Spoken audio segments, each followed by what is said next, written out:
ഇന്ന് രാത്രിയിലെ ദൈവവചന ചിന്തയ്ക്ക് വേണ്ടി കൊരിന്ത്യസ് ലേഖനം, കൊരിന്ത്യർക്ക് എഴുതിയ ലേഖനം നമുക്ക് എടുക്കാം. കൊരിന്ത്യർ ലേഖനം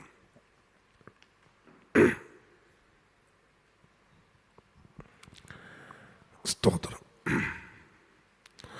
1 കൊരിന്ത്യർക്ക് എഴുതിയ ലേഖനം 1-ാമത്തെ അധ്യായം അതിൻ്റെ 23-ാമത്തെ വേദവാക്യം.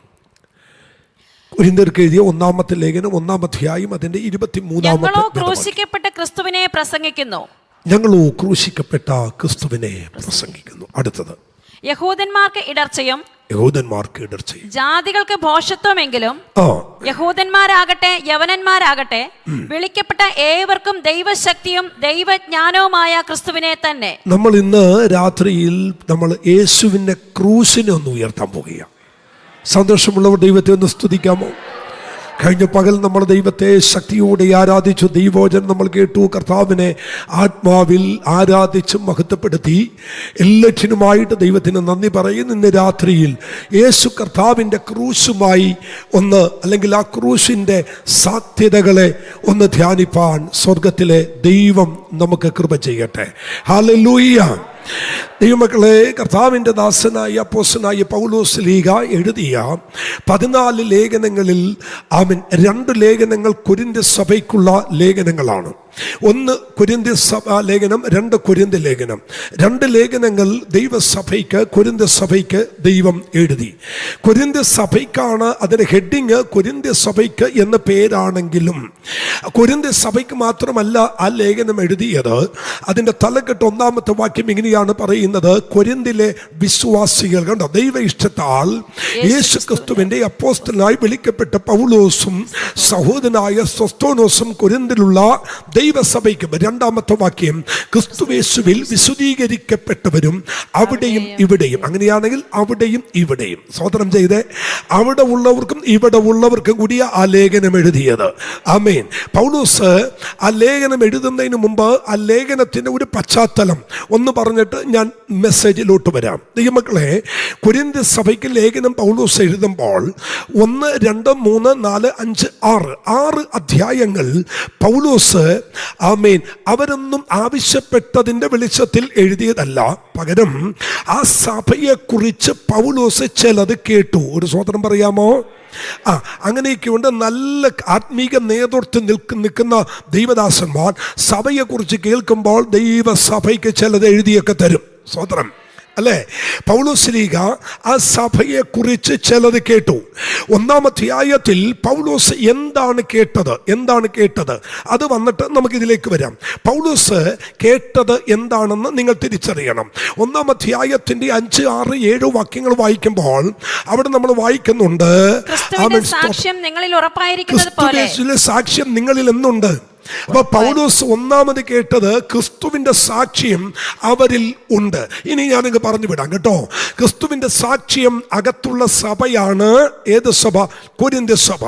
2-ാമത് കൃപാവരങ്ങൾ എല്ലാം ഓപ്പറേറ്റ് ചെയ്തുകൊണ്ടിരുന്ന ഒരു സഭ. ഒരു കൃപാവരങ്ങൾക്കും കുറവില്ലാത്തൊരു സഭ. ഒന്ന് സ്വതന്ത്രം ചെയ്യാൻ പറ്റുമോ? ആ സഭക്കകത്ത് ഒരാൾ ചെന്നാൽ അടിമുടി വിവേചിക്കും. ഭാഷ വരങ്ങൾ, പ്രവചനത്തിൻ്റെ ആഴങ്ങൾ എന്ന് വേണ്ട എത്ര കൃപാവരങ്ങൾ ഉണ്ടോ, വേദപുസ്തകം പറയുന്നത് സകല കൃപാവരങ്ങളും ഒരുപോലെ ഒന്നിച്ച് ചലിക്കുന്ന, പ്രവർത്തിക്കുന്ന, ഓപ്പറേറ്റ് ചെയ്യുന്ന ഒരു സഭയാണ് കൊരിന്ത്യ സഭ. ഇനി 3-ാമത്തെ ആ സഭയുടെ ഏറ്റവും വലിയ പ്രത്യേകത എന്ന് പറയുന്നത് യേശു ക്രിസ്തുവിന്റെ പ്രത്യക്ഷതയും യേശു കർത്താവിന്റെ മടങ്ങിവരവിലും അവർക്ക് വളരെ പ്രത്യാശയും ഉറപ്പും അതിനുവേണ്ടി കാത്തിരിക്കുന്നവരുമാണ്. ഏത് സഭ? കൊരിന്ത്യ ദൈവസഭ. ഇനി അടുത്തൊരു വിഷയത്തിലുണ്ട്. ഇങ്ങനെ വായിക്കുന്നു: നിങ്ങൾ ഒരു കൃപാവരത്തിനും കുറവില്ല. താഴ്ത്തോട്ട് വരുമ്പോൾ അവർ കർത്താവിൻ്റെ പ്രത്യക്ഷതയിൽ, കർത്താവിൻ്റെ വരവിന് വേണ്ടി വളരെ ആകാംക്ഷയോടെ കാത്തിരിക്കുന്ന ഒരു ദൈവസഭ. ഇപ്പൊ ഇത്രയും കാര്യങ്ങൾ ഞാൻ നല്ല കാര്യങ്ങളല്ലേ പറഞ്ഞത്. ഇനി അടുത്ത പ്രശ്നം എന്നാണെന്നറിയാമോ? അവിടെ വിഭിന്നമായ അഭിപ്രായ വ്യത്യാസമുള്ളവർ ഉണ്ട് എന്ന് ഞാൻ അറിയുന്നു. ഒരു ഹല്ലേലൂയ എന്ന് പറഞ്ഞേ. അപ്പോൾ സഭയിൽ പ്രശ്നം ഉള്ളത് ഇന്നത്തെ സഭയിൽ മാത്രമല്ല, അന്നത്തെ സഭയിലുണ്ട്. ഒരാള് അവൻ അടൂരിൽ നിന്ന് കൊച്ചിയിലേക്ക്, ഫോർട്ട് കൊച്ചിയിലേക്ക് ട്രാൻസ്ഫർ ആയി വന്നപ്പോൾ ആരോ കൊടുത്ത നമ്പറിൽ എന്നെ വിളിച്ചിട്ട് ചോദിച്ചു, ഞാൻ കൊച്ചിയിലേക്ക് വരിക, ഞാനൊരു പോലീസ് അധികാരിയാ, എനിക്ക് നല്ലൊരു സഭ അവൻ ഏതാ ഭാഷ എന്നെ വിളിച്ചിട്ടാ ചോദിക്കുന്നത്, നല്ലൊരു സഭ, കൊച്ചിയിലേക്കാ പുള്ളി വരുന്നത്, നല്ലൊരു സഭ ഉണ്ടെങ്കിൽ ഒന്ന് എന്നോട് പറഞ്ഞു തരണേ, അഡ്രസ്സ് തരണേ. ഞാൻ അതേ ഫോണിന് ഇങ്ങേ അറ്റത്തുനിന്ന് അങ്ങോട്ട് പറഞ്ഞു, അച്ഛാ എന്നോട് ക്ഷമിക്കണം, അങ്ങനെ ഒരു സഭ ഈ ലോകത്തില്ല. നല്ലൊരു സഭയെ നിങ്ങൾക്ക് കാണിച്ചു തരാൻ പറ്റുമോ? ഇല്ല. നിങ്ങൾ ഏതെങ്കിലും ഒരു നല്ല സഭയിൽ പോകാനാണ് ഇരിക്കുന്നതെങ്കിൽ നിങ്ങളുടെ ഊപ്പാട് വരത്തേ ഉള്ളൂ, നിങ്ങൾ ആഴ്ചയിൽ ഒരു സഭയിലും പോകത്തില്ല. അല്ല, മനസ്സിലായില്ലല്ലേ? നല്ല സഭ എന്ന് പറയുന്ന ഒരു സഭ ഈ ലോകത്തില്ല ദൈവമക്കളെ. ഏതാണ് നല്ല സഭയുള്ളത്? നിങ്ങൾ ഫോട്ടോ വെച്ച് വാ, ഡെലിവൻസ് ചർച്ചിലോട്ട് വാ, നല്ല സഭയാണ്. വരുമ്പോഴല്ലേ വിവരം അറിയത്തുള്ളൂ. കാഴ്ച കണ്ടെന്നും നമ്മൾ വിലയിരുത്തരുത്. വലിയ ചർച്ച ഉള്ളത് കൊണ്ടോ വലിയ ബിൽഡിംഗ് ഉള്ളതുകൊണ്ടോ കയ്യടിയോ ആരാധനയോ ഡാൻസ് അവിടെയൊക്കെ ഇഷ്ടം പോലെ പ്രശ്നമുണ്ട്. ഒരു സ്വത്രം പറഞ്ഞേ. പിന്നെ പെട്രാ ചർച്ച നല്ല ചർച്ചാണ്. നിങ്ങൾ നല്ലതാന്ന് പറഞ്ഞിരിക്കുന്നെങ്കിൽ ഞാൻ പറയുന്നത് അത്ര നല്ലതല്ല. പിന്നെ ഇവിടെ ഏത് ചർച്ച നല്ലത്? ഇവിടെ അതും അത്ര നല്ലതൊന്നുമല്ല എന്ന് വെച്ച് ഞാൻ പറയുക. ഈ കർത്താവ് ഇങ്ങനെ പറഞ്ഞു, ഈ വക മീനുകളെല്ലാം കേറിയ വല. അപ്പൊ എല്ലാ വകയും ഇതിനകത്തുണ്ട്. ദൈവരാജ്യത്തെ കുറിച്ച് കർത്താവ് പറഞ്ഞു, ദൈവരാജ്യം സമുദ്രത്തിൽ വീശുന്ന വലക്ക് തുല്യം. ആ വല വെച്ച് വീശി എന്നിട്ട് കർത്താവ് പറയാ, എല്ലാ വക മീനും, എല്ലാ വകയും ഉണ്ട് ഇതിനകത്ത്. ഒതുങ്ങാത്തതുണ്ട്, ഒതുക്കാൻ പറ്റാത്തതുണ്ട്. ഒരു അല്ലെന്ന് പറഞ്ഞു, ആര് വന്നാലും ഒതുങ്ങാത്തതുണ്ട്. അതുകൊണ്ടല്ലേ ഈ ഉപവാസ പ്രാർത്ഥന വെക്കുന്നതിൻ്റെ ഏറ്റവും വലിയ കാര്യം എന്നാണെന്നറിയോ? പാസ്റ്ററിന് ഒതുങ്ങാത്തതൊക്കെ ഞങ്ങളിങ്ങനെ വന്ന് ഒതുക്കും. ഒരു സ്വതന്ത്രം ചെയ്തേ. ഇപ്പോൾ ഈ എല്ലാ ചായക്കടയിലും നമ്മൾ ഹോട്ടലിലൊക്കെ പോകുമ്പോഴേ ഗ്യാസാ അല്ലേ? ഗ്യാസാണ്. പണ്ടൊന്നും നമ്മുടെ ചായക്കടയിലൊന്നും ഒന്നില്ലായിരുന്നു. ഈ ഗ്യാസ് അടുപ്പിൻ്റെ പരിപാടി ഇല്ലായിരുന്നു മക്കളെ. പിന്നെ എന്നാ, ഈ കാലടിയിൽ നിന്നും അങ്കമാലിയിൽ നിന്നും ഇടുക്കിയിൽ നിന്നൊക്കെ ഒരു ലോഡ് വിറക് വരും, ഈ ലോറിക്ക് വരും. എന്നിട്ട് കൊണ്ടുവന്ന്, നിങ്ങൾ ഓർക്കുന്നുണ്ടോ, ഈ ചായക്കടയുടെ പുറകിൽ കൊണ്ടുവന്ന് ഈ ലോഡ് വിറക് അങ്ങ് ഇറക്കിയിടും. അപ്പോൾ എല്ലാ ചായക്കടയുടെ പുറകിലും എന്തുണ്ടാവും? വിറകുണ്ടാകും. എന്നിട്ട് ഈ കടക്കാരൻ ഗോപാലൻ ചേട്ടനെ വിറക് കീറാൻ വിളിക്കും. എല്ലാ വിറക് കീറുന്ന ആൾക്കാരുടെയും പേര് ഗോപാലൻ, രാജു എന്നൊക്കെ ആയിരിക്കും അല്ലേ? ശ്രദ്ധിച്ചിട്ടുണ്ടോ? അതാണ് സ്തോത്രം. അപ്പോൾ ഗോപാലൻ ചേട്ടൻ വന്ന് വിറക് കീറാനായിട്ടിരും. എന്നിട്ട് ഒരു മുട്ടി വിറകെടുത്ത് ഇങ്ങനെ വെച്ചിട്ട് അതിൻ്റെ മണ്ടലോട്ട് വിറക് വെച്ചിട്ട് എന്ത് ചെയ്യുന്നേ? കീറുന്നത്. കീറി അങ്ങനെ ഈ അവസാനം വരുമ്പോൾ ഈ കൂട്ടത്തിൽ വന്ന ലോഡിനകത്ത് 3-4 എന്നുണ്ടാകും, ഈ മുട്ടി വിറകുണ്ടാകും. ഗോപാലൻ ചേട്ടൻ പഠിച്ച പണി 18 നോക്കിയിട്ട് കൊത്തിയിട്ടും ഇതെന്ത് ചെയ്യത്തില്ല? പറ, ഇത് പൊട്ടത്തില്ല. അപ്പോൾ ഈ വിറകിനെ എടുത്ത് ആ മൂലക്കോട്ട് ഇങ്ങനെ ഇടും. അടുത്ത ലോഡ് വരുമ്പോൾ അതിനകത്തും ഉണ്ടാകും ഇങ്ങനെ ഒരു മുട്ടി. ഇതിന് പറയുന്ന പേരാ കീറാൻ മുട്ടി. മനസ്സിലായില്ലല്ലേ? അപ്പോൾ ഈ ഓരോ ലോഡ്, അപ്പോൾ എത്ര ലോഡ് അവിടെ വന്നിട്ടുണ്ട് എന്നറിയാനായിട്ട് ഈ മൂലക്ക് കിടക്കുന്ന ഈ മുട്ടി വിറക് നോക്കിയാൽ മതി. ഇനി ഗോപാലൻ ചേട്ടനെ കിട്ടിയില്ല, അടുത്ത ദാമുവായിരിക്കും. അങ്ങനെ അടുത്ത പേരതാ, ദാമുവായിരിക്കും വിറക് കീറാൻ വരുന്നതെങ്കിൽ ഇതെടുത്ത് കൊണ്ടുവന്ന് വെച്ചിട്ട് അവിടെ കിടക്കുന്ന വെക്കാൻ നേരത്തെ ഈ മുട്ടി പറയുന്നൊരു കാര്യമുണ്ട്. ഇന്ന് പോടാ, പിന്നെ ഈ ലോകത്തിലെ ഏറ്റവും വലിയ വിറക് വെട്ടുകാരനാണ് ഗോപാലൻ ചേട്ടൻ വെട്ടിയിട്ട് കീറാത്തതാ ഇപ്പോൾ വന്നിരിക്കുന്ന ബിജു വെട്ടാൻ വന്നിരിക്കുന്നത്. എന്നാലും ഞാൻ വെട്ടിയിട്ടേ പോകത്തുള്ളൂ. ഹല്ലേലൂയ. അപ്പൊ നിങ്ങൾ അധികം പാർശ്വ വെട്ടി എന്തിനാ വായ കളയുന്നത് എന്ന് വെച്ചാൽ, ഈ വായല്ല, കോടാലിയുടെ വായ. പോയ കുഴപ്പമില്ല, തേക്കാനുള്ള സാധനം ഞാൻ കൊണ്ടുവന്നിട്ടുണ്ട്. ഒരു സ്വതന്ത്രം പറഞ്ഞേ, ഈ എന്താണേലും മുട്ടിയിട്ടേ പോകത്തുള്ളൂ, അല്ലല്ലോ എന്ന് പറഞ്ഞേ അല്ലേ? ഈ സഭക്കകത്ത് ഉണ്ടായിരുന്ന പ്രശ്നം അല്ലേ? എല്ലാ സഭയിലും ഉണ്ട് മക്കളെ. നിങ്ങൾ നല്ല സഭ നോക്കിയാണ് പോകുന്നതെങ്കിൽ ഒരിക്കലും നിങ്ങൾക്ക് ലഭിക്കയില്ല. ഇനി അതിന് ആർക്കെങ്കിലും ഒക്കെ ഒരു സംശയം കാണും. സംശയം കണ്ടാൽ ആ സംശയത്തെ നിവാരണം വരുത്താൻ അടുത്തൊരു കാര്യം പറയാം. ഒരിക്കല് യേശു കർത്താവ് ഈ ദൈവരാജ്യത്തെക്കുറിച്ച് കൃഷിക്കാരൻ്റെ ഉപമ പറയുമ്പോൾ അവിടെ ഇങ്ങനെ പറയുന്നുണ്ട്, കൃഷിക്കാരൻ വിത്ത് വിതച്ചു എന്നിട്ട് പിറ്റേ ദിവസം വന്നിട്ട് കർത്താവിനോട് പറയുക, കർത്താവേ, നല്ല വക വിത്തല്ലയോ നമ്മൾ എന്ത് ചെയ്തത്? വിതച്ചത്. പിന്നെ പണ്ടൊരാൾ എടുത്തിയാടി വായിച്ചപ്പോൾ ഇങ്ങനെ, കർത്താവേ നല്ല വിത്തല്ലേ, ഇവര് കാളയെല്ലാം കൂടി എവിടെ നിന്ന് വന്നെന്നാണ് വായിച്ചത്. കാളയല്ല വന്നത്, കളയാ വന്നത് അല്ലേ. നമ്മൾ ഈ പൊതു ശുശ്രൂഷ നിൽക്കുന്ന കൊണ്ടേ ചിലയിടത്തൊക്കെ ചെല്ലുമ്പോൾ ഈ വാക്യം പറയുമ്പോൾ വായിക്കാനായിട്ട് എന്താ ഭാഷേ, ഈ സ്തോത്രം ഭയങ്കര തിടുക്കമാവും. അടുത്ത ഒരാൾ, ഇവിടെ അങ്ങനെയല്ല, ഒരാൾ ഇരുത്തിയിട്ടുണ്ടല്ലോ, പക്ഷെ അവിടെ ഒന്നും അങ്ങനെയല്ല. പറയുമ്പോൾ തന്നെ ഇപ്പുറത്തൊരാളെടുക്കും അവിടെ ഒരാളെടുക്കും, വാശിയാ വായിക്കാൻ അല്ലേ. എൻ്റെ പ്രിയതമന് ഫലവത്തായ കുന്നുമേലൊരു എന്നിട്ട് വായിച്ച് ചക്കയും കുഴിച്ചിട്ടെന്നൊക്കെയാ അല്ലേ. കഴിഞ്ഞ ദിവസം ഒരാൾ വായിക്കുന്നത് കേട്ടു, പൗലോസ് ജ്ഞാനികൾക്കും ബാർബർമാർക്കും കിടക്കാനാണ്. അപ്പം തിടുക്കത്തി വായിക്കുന്നത് ഇങ്ങനെ വായിക്കണം, വായിച്ച് കയറണം, അങ്ങനെയൊന്നുമല്ല. പൗലോസ് ഈ സഭയെക്കുറിച്ച് ചിലത് കേട്ടു. എന്താ കേട്ടതെന്ന് നിങ്ങൾക്കിപ്പോൾ മനസ്സിലായി. പക്ഷെ അടുത്തത് പൗലോസ് കേട്ടു, അവിടെ ഈ വിഭിന്ന അഭിപ്രായ ചിന്താ കുഴപ്പമുള്ളവരുണ്ടെന്ന് ഞാൻ അറിയുന്നു. ഈ ഉപവാസത്തിൻ്റെ നടുവിൽ എല്ലാ വിഭാഗീയതകളും ഇടിച്ച് ദൈവം മാറ്റും. എനിക്കറിയില്ല, ഞാൻ ഉച്ച കഴിഞ്ഞിട്ട് വളരെ പ്രാർത്ഥിച്ച ഈ വൈകിട്ട് ഈ പുൽപ്പിറ്റിൽ കയറി നിൽക്കുന്നത്, പുറമേ ചിരിയുണ്ടെങ്കിലും പുറമേ കൈ തരുന്നെങ്കിലും ഉള്ളിൻ്റെ ഉള്ളിൽ ആശയപ്പൊരുത്തം ഇടുന്ന പിശാചിൻ്റെ പ്രവണതകൾ ഇതിൻ്റെ നടുവിൽ എൻ്റെ ദൈവം പൊളിക്കും. ഒരു സ്വതന്ത്രം ചെയ്തേ. കാരണം ഞാൻ എൻ്റെ സഭയെ പണിയും, പാതാള ഗോപുരങ്ങൾ അതിനെ ജയിക്കയില്ല എന്ന് വാക്ക് പറഞ്ഞൊരു കർത്താവ് ഇന്ന് രാത്രി ഇതിൻ്റെ നടുവിലുണ്ട്. വിശ്വസിക്കുന്നവർ ആമേൻ പറ. ദൈവമക്കളെ, അങ്ങനെയാണെങ്കിൽ പൗലോസ് ഈ സഭയ്ക്ക് 6 അധ്യായങ്ങൾ എഴുതിയത് ആ സഭയെ കറക്റ്റ് ചെയ്യാൻ, അല്ല പക്ഷെ അങ്ങനെയല്ലേ, ആ സഭയെ കറക്റ്റ് ചെയ്യാൻ വേണ്ടി 6 അധ്യായം എഴുതി. 7-ാം അധ്യായം തൊട്ട് സഭ ഒരു കത്തെഴുതിയിട്ട് പൗലോസിനോട് ചോദിച്ചു, ശ്വാസം മുട്ടിപ്പോയത് പരസംഗം ഹേതുവായി കർത്താവിൻ്റെ തിരുമേശയുമായി ബന്ധപ്പെട്ട് ഞങ്ങൾ എങ്ങനെ ശുശ്രൂഷ ചെയ്യണം. 7-ാം അധ്യായത്തിൽ പൗലോസിനോട് അവരങ്ങോട്ട് എഴുതി ചോദിച്ചു. അതിനുള്ള മറുപടിയാണ് ബാക്കിയുള്ള അധ്യായങ്ങളും 2-ാമത്തെ ലേഖനവും. പൗലോസിനോട് ചോദിച്ചതിൻ്റെ മറുപടി. എന്നാൽ ഇത്രയും പ്രശ്നമൊക്കെ നിന്ന സമയത്ത് സഭയിൽ പ്രശ്നമുണ്ട്, വിഭാഗ്യതയുണ്ട്, അപ്പോൾ തന്നെ കൃപാവരം കത്തുന്നുണ്ട്. ഇതെല്ലാം നിൽക്കുന്ന സമയത്ത് പൗലോസ് അവരുടെ നടുവിൽ നിന്നുകൊണ്ട് തല ഉയർത്തിക്കൊണ്ട് പറഞ്ഞു, അതെ സഹോദരങ്ങളെ, യഹൂദന്മാരെ അടയാളം ചോദിക്കുന്നു, യവനയക്കാരിലെ ഗ്രീക്കുകാർ അവർക്ക് വേണ്ടത് ജ്ഞാനമാണ്. മനസ്സിലാകുന്നുണ്ടോ? കുറച്ചു പേർ അടയാളം കാണാൻ വേണ്ടി വന്നിരിക്കുന്നു, കുറച്ചു പേര് ജ്ഞാനം കേൾക്കാൻ വേണ്ടി വന്നിരിക്കുന്നു. എന്നാൽ ദമസ്കോസിന്റെ പടിവാതിക്കൽ വെച്ച് യേശുവിനാൽ പിടിക്കപ്പെട്ട് സകലത്തിനും ജ്ഞാനത്താൽ നിറയപ്പെട്ട, ഇന്നത്തെ ഭാഷയിൽ പറഞ്ഞാൽ ഡബിളമ്മയെടുത്ത ബിരുദാനന്ദ ബിരുദമെടുത്ത ഫിലിപ്പി ലേഖനത്തിൽ പൗലോസ് പറയുന്നു, നിങ്ങൾക്കാർക്കെങ്കിലും ജഡത്തിൽ പ്രശംസിപ്പാനുണ്ടെങ്കിൽ നിങ്ങളെക്കാൾ അധികം എനിക്കുണ്ട്.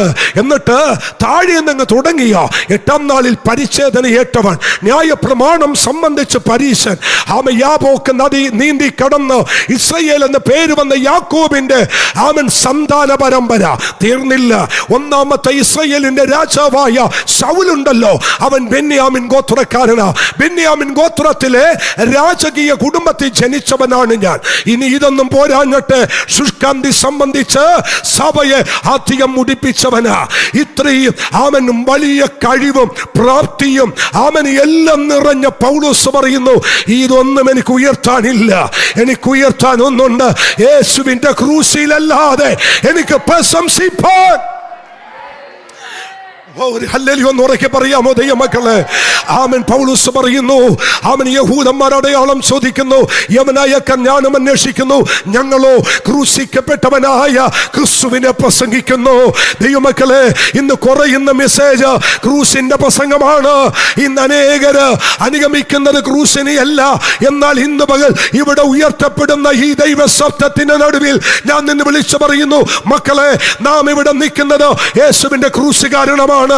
നാം ഇന്നിവിടെ ആയിരിക്കുന്നത് യേശുവിന്റെ ക്രൂശിന്റെ വിടുതലാണ്.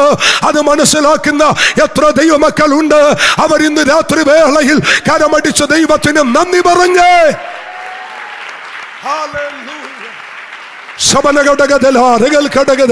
ഞാൻ അല്പം ശാന്തമായി ആരംഭ സമയത്ത് ഇങ്ങനെ ഒന്ന് കടന്നു വരാൻ പോകുക. കർത്താവിന് നിങ്ങളോട് ഓരോരുത്തരോടും വ്യക്തിപരമായി സംസാരിക്കാനുണ്ട്. ദൈവമക്കളെ, എന്താണ് ക്രൂസ്?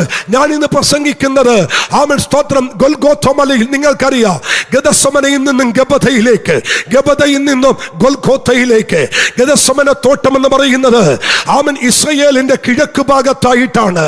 കിഴക്ക് പണമേ ആയിരിക്കുന്ന തോട്ടത്തിൽ നിന്നും രാത്രി പ്രാർത്ഥിക്കുന്ന തമ്പുരാൻ അവിടുന്ന് കയ്യിൽ ചങ്ങലയിട്ട്, കഴുത്തിൽ ഒരു റിങ്ങിട്ട്, പുറകിൽ ആമൻ ചങ്ങല ധരിപ്പിച്ച്, കാലിൽ ആമൻ കൊളുത്തിരിക്കുന്ന ചങ്ങല ഒരടി മാത്രം കാലകത്തി വെക്കാൻ പറ്റുന്ന പരുവത്തിൽ ചങ്ങലയിട്ട് പൂട്ടി ഗദസമനയിൽ നിന്നും യേശുവിനെ അവർ കൊണ്ടുവരികയാണ്. എവിടേക്കാ കൊണ്ടുവരുന്നത്? കിഴക്ക് നിൽക്കുന്ന തോട്ടത്തിൽ നിന്നും ആമൻ ഏകദേശം തെക്കായി നിൽക്കുന്ന ഒരു വലിയ കൊട്ടാരമുണ്ട്. അത് ആമൻ സ്തോത്രം പീലാത്തോസിന്റെ കൽത്തളമാണ്.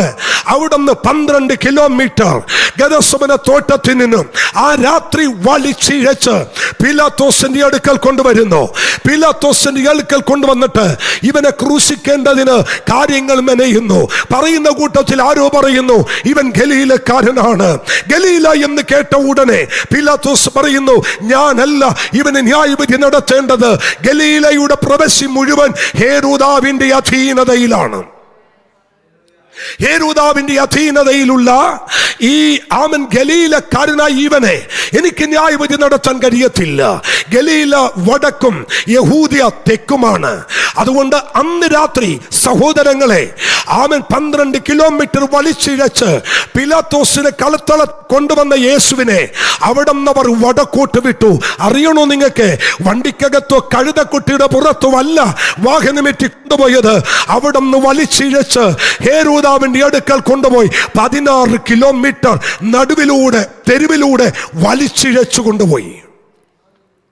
അവിടെ ചെന്ന് കാര്യങ്ങളൊക്കെ അവൻ വിശദമായി ചോദിച്ച് മനസ്സിലാക്കുന്നു.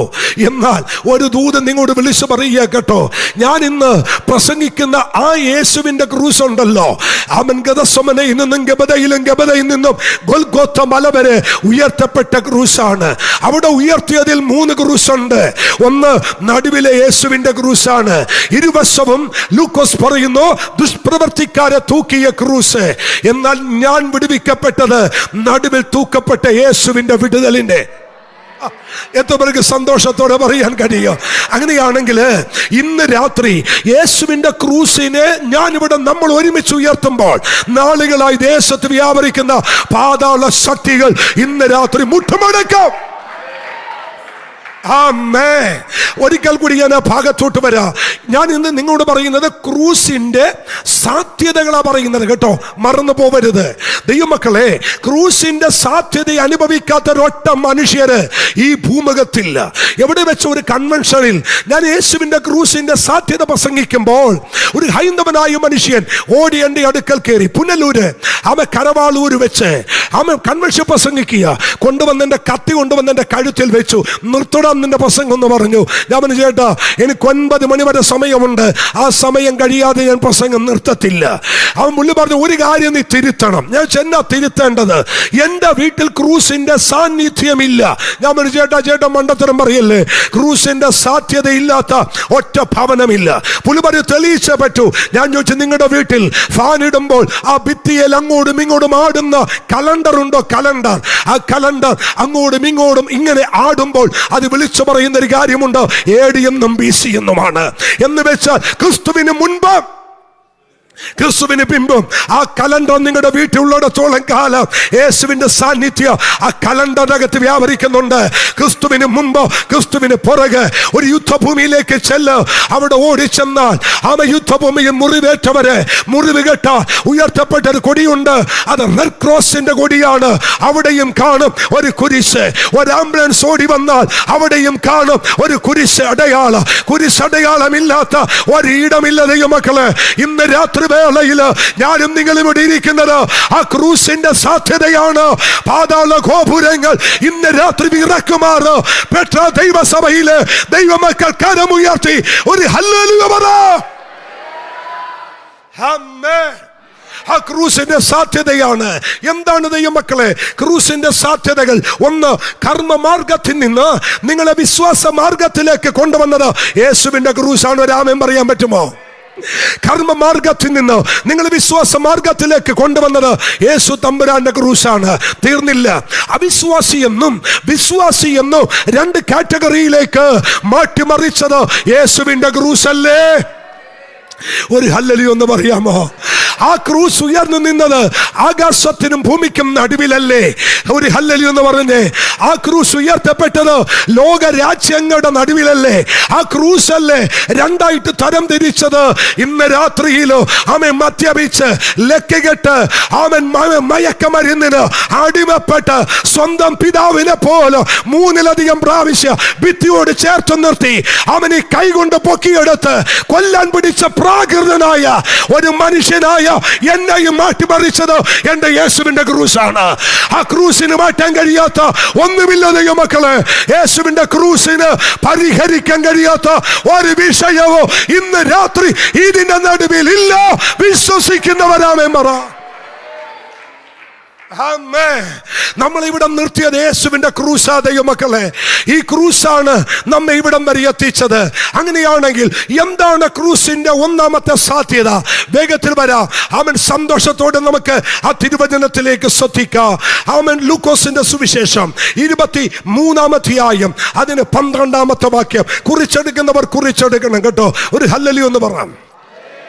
ഞാൻ നിങ്ങളുടെ ഒരു കാര്യം പറയാം. അവൻ നല്ല ഡിസ്പ്ലേ ഉണ്ട്. എനിക്കിവിടെ കാണാം, നിങ്ങൾക്ക് ഇവിടെ കാണാം. പക്ഷേ എനിക്കൊരു റിക്വസ്റ്റ് ഉണ്ട്. ഇത് നിങ്ങൾ ഇവിടെ കണ്ടു. ഇവിടെ കണ്ടതിന് ശേഷം നിങ്ങൾ വീട്ടിൽ പോകുമ്പോൾ ഈ റെഫറൻസ് ഒക്കെ മറക്കും. ഒരു സ്വതന്ത്രം പറഞ്ഞേ, മറക്കും. ഈ ഡിസ്പ്ലേയിൽ കണ്ടത് കൊണ്ട് ഇത് മാത്രം കണ്ട് നിങ്ങൾ തൃപ്തരായി പോകരുത്. നിങ്ങളുടെ കയ്യിൽ ഒരു പേന ഉണ്ടാകണം, നിങ്ങളുടെ കയ്യിൽ പേപ്പർ ഉണ്ടാകണം. നിങ്ങൾ എത്ര വലിയ മെമ്മറി ഉള്ള ആളെന്ന് പറഞ്ഞാലും ഞാനിവിടെ പ്രസംഗിക്കുന്നതിന്റെ റെഫറൻസ് നിങ്ങൾ മറന്നു പോകും. അതുകൊണ്ട് കയ്യിലിരിക്കുന്ന വേദപുസ്തകം തുറന്ന് ഒരു പേപ്പർ എടുത്തു വെച്ച് ഒരു പേന എടുത്തു വെച്ച് പറയുന്ന റെഫറൻസ് നിങ്ങൾ എഴുതിയെടുക്കണം. ഒരു ഹല്ലേലൂയ പറ. ഞാൻ എൻ്റെ ചർച്ചിനകത്ത് മസ്റ്റായിട്ട് പറയും, അവൻ വേദപുസ്തകവും അവൻ കയ്യിൽ എഴുതാൻ ബുക്കും പേനയും കണ്ടില്ലെങ്കിൽ ഞാൻ നന്നായിട്ട് വഴക്ക് പറയും. നിങ്ങൾക്കറിയാമോ, പൗലോസ് പറയുന്നു, ഞങ്ങളെ ക്രിസ്തുവിന്റെ ഉദ്യോഗം ഏൽപ്പിച്ചിരിക്കുന്നു. ഞങ്ങൾ ഉദ്യോഗം ചെയ്യുന്ന കർത്താവിന്റെ വേല ഞങ്ങൾ നിങ്ങളെ പഠിപ്പിക്കുമ്പോൾ അതങ്ങനെ തന്നെയോ എന്ന് വീട്ടിൽ ചെന്ന് ദിനം പ്രതി പരിശോധിക്കണം. വരുന്ന ഉപദേശിമാര് എന്തോ പറഞ്ഞു പോയെന്ന് വിട്ടുകൊടുക്കരുത്. നിങ്ങൾ പറയുന്നത് എഴുതി വെക്കണം. അതിനകത്ത് സംശയമുണ്ട് ചോദിക്കണം. വചനത്തിന് വിരുദ്ധമായി പറയുന്നെങ്കിൽ ഈ ഹാള് കിടക്കുന്നതിന് മുമ്പ് പീഡിച്ചു നിർത്തി ചോദിക്കണം, പക്ഷേ അത് തെറ്റല്ലേ? അങ്ങനെ ചെയ്യുന്നവരാ ദൈവമക്കൾ. കാരണം എന്തും കേട്ട് നമ്മൾ കൈയടിച്ച് പോവരുത്. എഴുതി വെക്കണം കുഞ്ഞുങ്ങളെ. വീട്ടിൽ ചെന്നിട്ട് ഇത് പോയിന്റ് ആയിട്ട് എഴുതണം. എന്നെങ്കിലും ഒരു ദിവസം ഈ മെസ്സേജുകൾ നിങ്ങൾക്ക് എവിടെയെങ്കിലും ഒക്കെ പ്രയോജനപ്പെടും. കരമുയർത്തി ദൈവത്തെ ഒന്ന് സ്തുതിച്ചേ. ഒന്നാമത്തെ ചിന്ത എന്താണ് ക്രൂസിന്റെ സാധ്യത? വായിക്കാം. അന്ന് ഹെരോദാവും പീലാത്തോസും തമ്മിൽ സ്നേഹിതന്മാരായി തീർന്നു. അന്ന് പീലാത്തോസും ഹെരോദാവും തമ്മിൽ എന്തായി തീർന്നു? സ്നേഹിതന്മാർ. എന്ന് സ്നേഹിതന്മാരായി. ശ്രദ്ധിക്കണം. അതിന് ഇവർ സ്നേഹിതന്മാര് ആകാനുള്ളൊരു കാര്യമുണ്ട്. ഇവര് മുൻപേ വൈരം ആയിരുന്നു. നിങ്ങൾ ശ്രദ്ധിച്ചേ, അവർ തമ്മിൽ എന്തായിരുന്നു? വൈരം ആയിരുന്നു എന്ന് വെച്ചാൽ പിണക്കമായിരുന്നു. ഞാൻ പറഞ്ഞില്ലേ, ഗലീല സ്തോത്രം വടക്കും യഹൂദിയ തെക്കുമാണ്. ഗലീല, യഹൂദിയ, ശമരിയ 3 പ്രവശ്യകളാണ് നിൽക്കുന്നത്. റോമാക്കാര് 3 പട്ടണങ്ങളെയും ഭരിച്ചുകൊണ്ടിരിക്കുമ്പോൾ എല്ലാ ഏരിയകളും ഭരണം നടത്തുന്നത് റോമൻ ഗവൺമെന്റ് ആണ്. അവര് അതിനെ അധിനിവേശം ചെയ്തിട്ട് അധികാരികളാക്കി കൊണ്ടുവന്ന് വെച്ചു. അതിൽ ഒരാളാണ് ഹെരോദാവ്, അതിലെ ഗവർണറാണ് പീലാത്തോസ്. പക്ഷെ അവർ തമ്മിൽ ഒരു രാജ്യത്തിന്റെ കീഴിൽ വർക്ക് ചെയ്യുന്നവരാ. ഒരാമൻ പറയാമോ? അവര് കയ്യിൽ കിടക്കുന്ന നമ്മള് ഈ അതോറിറ്റി ഉള്ള ആളുകൾ സിഗ്നേച്ചർ പേന വെച്ചിടും. പക്ഷേ അന്നത്തെ ആളുകൾ പേന വെച്ചല്ല സിഗ്നേച്ചർ ഇടുന്നത്. അവിടെ കയ്യിൽ കിടക്കുന്നൊരു മോതിരമുണ്ട്. ആ മോതിരത്തിൽ കൈസരുടെ മുഖം പതിച്ച ഒരു രൂപം ആ മോതിരത്തിലുണ്ട്. അവർ സൈൻ ചെയ്യുന്നത് നമ്മൾ സൈൻ ചെയ്യുന്ന പോലെയല്ല, പകരം ഈ മോതിരമാണ് മൊത്തിയിട്ട് അവരെന്ത് ചെയ്യുന്നത്, സൈൻ ചെയ്യുന്നത്. അപ്പോ ഗവർണറായ പീലാത്തോസിന്റെ കയ്യിൽ കിടക്കുന്ന മോതിരവും ഹെരോദാവിന്റെ കയ്യിൽ കിടക്കുന്ന മോതിരവും റോമൻ കൈസരുടെ മോതിരമാണ്. അവരിട്ടിരിക്കുന്ന യൂണിഫോം റോമൻ യൂണിഫോം ആണ്. അവര് പ്രതിദാനം ചെയ്യുന്ന രാജ്യം റോമൻ സാമ്രാജ്യമാണ്. അവർ വാങ്ങിക്കുന്ന കറൻസി റോമൻ സാമ്രാജ്യത്തിന്റെയാണ്. പക്ഷേ തമ്മിൽ നോക്കത്തില്ല, തമ്മിൽ കൈയൊടിക്കില്ല, തമ്മിൽ ഒരു മേശയുടെ കീഴിൽ അവർ ഇരിക്കത്തില്ല. എന്ത് പറഞ്ഞാലും അവർ ഒരുമിച്ചൊരു സ്ഥലത്ത് വരത്തില്ല. പണ്ടിങ്ങനെയല്ലായിരുന്നു, പണ്ട് വളരെ സ്നേഹമായിരുന്നു. അതുകൊണ്ടാണ് മുൻപേ അത് ഭയങ്കര സ്നേഹമായിരുന്നു. എങ്ങനെയാ ഇവർ തമ്മിൽ വൈരമായത്? ഒരു രാജ്യത്തിന്റെ കീഴിലുള്ള ഇവരെങ്ങനെയാ തമ്മിൽ പ്രശ്നമായത്? ഒറ്റക്കാര്യം പറയാം. ഈ ഒരിക്കല് യഹൂദിയയിൽ നിന്ന് ഗലീലയിൽ നിന്ന് ഹെരോദാവിന്റെ കുറെ പടയാളികൾ കുറെ കുന്തവും പരിചയമായി യഹൂദിയിലേക്ക് വന്നു. അവർ കൊണ്ടുവന്ന പരിചയിൽ അവരുടെ അന്യ ദൈവങ്ങളുടെ ഫോട്ടോ പതിച്ചിരുന്നു. അന്യ ദൈവങ്ങളെ പ്രീതിപ്പെടുത്തുന്ന, അന്യ ദൈവങ്ങളുടെ രൂപം കൊത്തിയ പരിച പിടിച്ചുകൊണ്ട് അവർ ഗലീലയിൽ നിന്നും യഹൂദയിലേക്ക് വന്നു. നമുക്കറിയാം, യഹൂദൻ ലോകത്തിൽ വെച്ച് ഏറ്റവും വലിയ ഓർത്തഡോക്സ് മതം എന്ന് പറയുന്നത് യഹൂദന്മാരാണ്, ഇസ്രായേലാണ്. അവർക്ക് വിഗ്രഹാരാധന ഒട്ടും ഇഷ്ടമല്ല, വിഗ്രഹാരാധന അവർക്ക് വെറുപ്പാണ്. ഇങ്ങനെ ഗലീലയിൽ നിന്ന് യഹൂദയിലേക്ക് ഈ കൊണ്ടുവന്ന പരിചയിൽ അവരുടെ ദൈവത്തെ കൊത്തിവെച്ചത് കൊണ്ട് യഹൂദന്മാർക്ക് ഇഷ്ടമല്ലാതെയായി. യഹൂദന്മാർ അതിനെ എതിർത്തത് നിമിത്തം ഒരു കലഹമുണ്ടായി. ആ കലഹത്തിന്റെ നടുവിലേക്ക് റോമൻ ഗവർണറായ പീലാത്തോസ് തന്റെ പട്ടാളത്തെ ഇറക്കി അടിച്ചു. അടിയെന്ന് പറയുന്നത് വലിയ കലക്കമായി മാറി.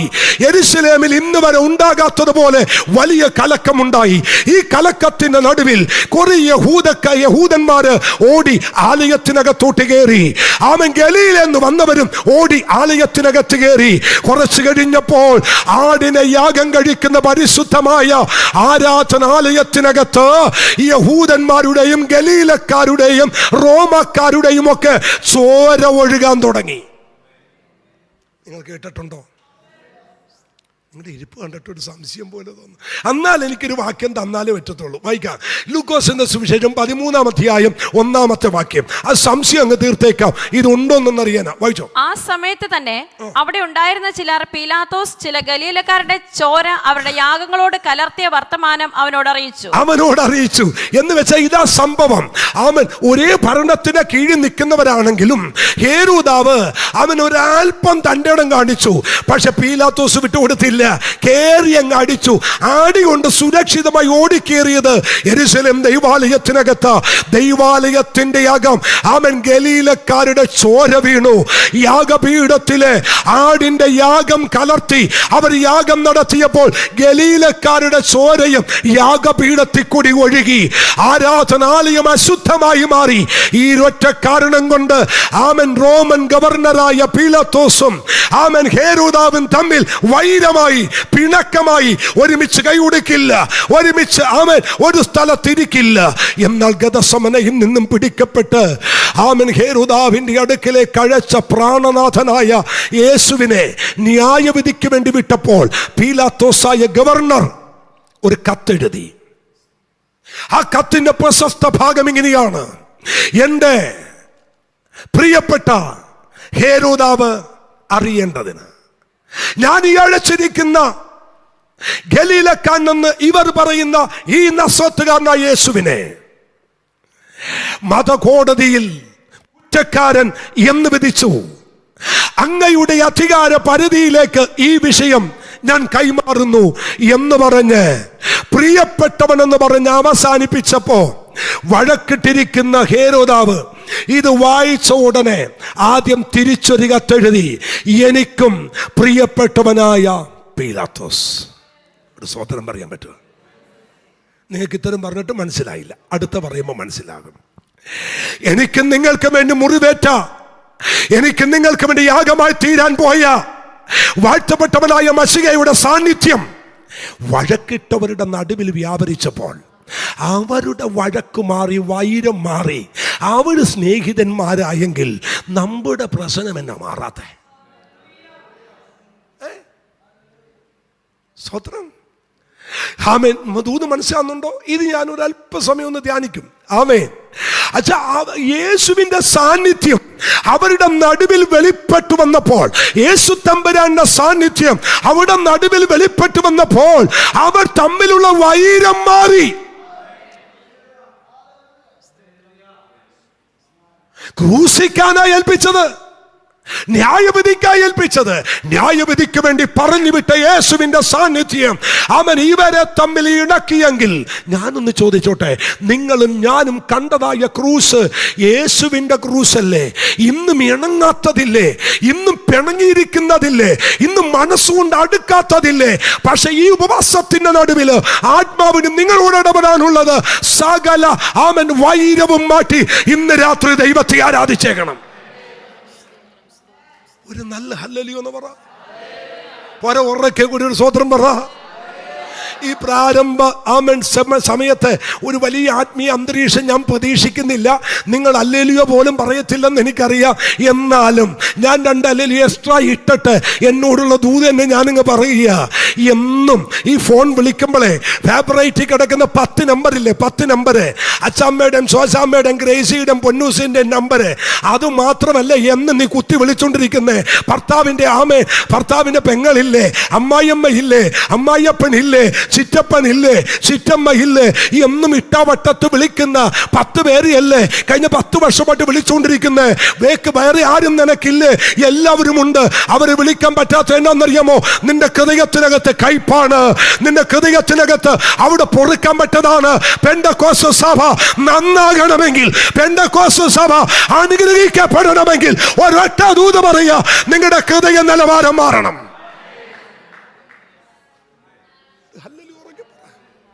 ക്ഷമിക്കപ്പെട്ട ഇന്ന് വരെ വിളിക്കാത്തതിനെ ഇന്ന് രാത്രി വിളിക്കണം. നാത്തൂനെ വിളിച്ചിട്ടില്ലേ? ഇന്ന് വിളിക്കണം. അനിയന്റെ ഭാര്യ, ചേട്ടന്റെ ഭാര്യ ഇന്നൊരു വിളിച്ചിട്ടില്ല, വിളിക്കണം. അപ്പന്റെ ആമേൻ സ്തോത്ര, അപ്പന്റെ അനിയന്മാരെ സഹോദരന്മാരെ വിളിച്ചിട്ടില്ല, വിളിക്കണം. ഈ പുസ്തകം നിങ്ങൾ എടുത്തത് നിമിത്തം, യേശുവിന്റെ സാന്നിധ്യം അനുഭവിക്കുന്ന നിമിത്തം എന്നിലും നിങ്ങളും നടക്കേണ്ട ഒന്നാമത്തെ ക്രിയ നിരപ്പാണ്. ദൈവമക്കളെ, ഈ രാത്രി ഒരൊറ്റ ദൂത പറയുക. ഞാൻ കഴിഞ്ഞ പ്രാവശ്യം വന്നപ്പോൾ പറഞ്ഞു, ആമൻ രാത്രി 1:30 മണിക്ക് സ്നാനപ്പെട്ട ആരെങ്കിലും ഇതിനകത്തുണ്ടെങ്കിൽ നിങ്ങൾ കൈപോക്ക്. ഇല്ല, രാത്രി 1:30 മണിക്ക് സ്നാനപ്പെട്ടവനാ ഞാൻ. എനിക്ക് 8 ചേട്ടന്മാരുണ്ട്, ഞാൻ 10ാമത്തവനാ. എന്നെ വിഴുങ്ങാൻ പറ്റിയ തടിമാടന്മാരായ 8 ചേട്ടന്മാരുണ്ട്.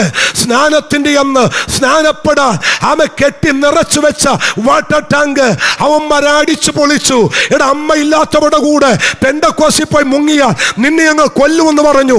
ആടി തുടങ്ങി. രാവിലെ 10 മണിക്ക് സ്നാനം, 7 മണിക്ക് മുറ്റത്തിട്ട് തള്ളി വലിച്ചുകൊണ്ട് നടന്നു. ഒരുത്തൻ ഇവിടെ ഇട്ടിരിക്കുന്നു, മറ്റവൻ അവിടെ ഇട്ടിരിക്കുന്നു. എന്നെ കഴുത്തിന് പിടിച്ച് എന്റെ വീടിന് മുറ്റത്തൂടി വലിച്ചുകൊണ്ട് നടന്നു. എന്നിട്ട് ചോദിച്ചു, നീ സ്നാനപ്പെടുമല്ലേ? നീ പെന്തക്കോസ്തിൽ പോകുമല്ലേ? നീ കൈകൂട്ടാൻ പോകുമല്ലേ? നീ അമ്മയില്ലാത്തൂടെ പോകുമല്ലേ? ചവിട്ടുന്നതിനിടയിൽ ഞാൻ വിളിച്ചു പറഞ്ഞു, ജീവിക്കുന്നെങ്കിൽ യേശുവിന് വേണ്ടി, ജീവിക്കുന്നെങ്കിൽ യേശുവിന് വേണ്ടി. എന്റെ അമ്മ വന്നവരെ പിടിച്ചു. അമ്മയെ അവർ തൊഴിച്ച് താഴെയിട്ടു. അമ്മ ചെന്ന് ഒരു കല്ലിൽ തലയടിച്ചു.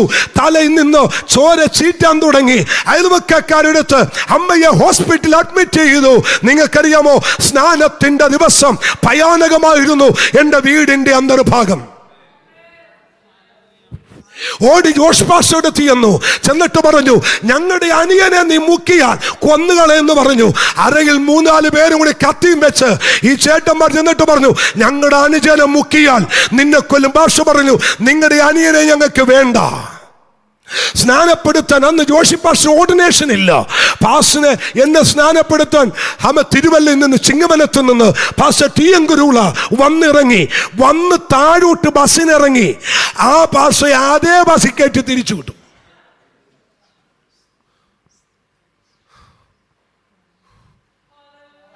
സ്വതന്ത്രം റോയ് പാസ്റ്റേ ഒരുമിച്ചിരുന്ന് ഒരു ബാറിനകത്തിരുന്ന് ഒരു കള്ള് ഷാപ്പിൽ നിന്ന് ഒരു ചാരായ ഷാപ്പിൽ നിന്ന് ഒരുമിച്ച് ഞാൻ മേടിക്കുന്ന കുപ്പിയുടെ അകത്തുനിന്ന് ഇവന്മാരും മേടിക്കും, അവന്മാരുടെ കുപ്പിയിൽ നിന്ന് ഞാനും മേടിക്കും.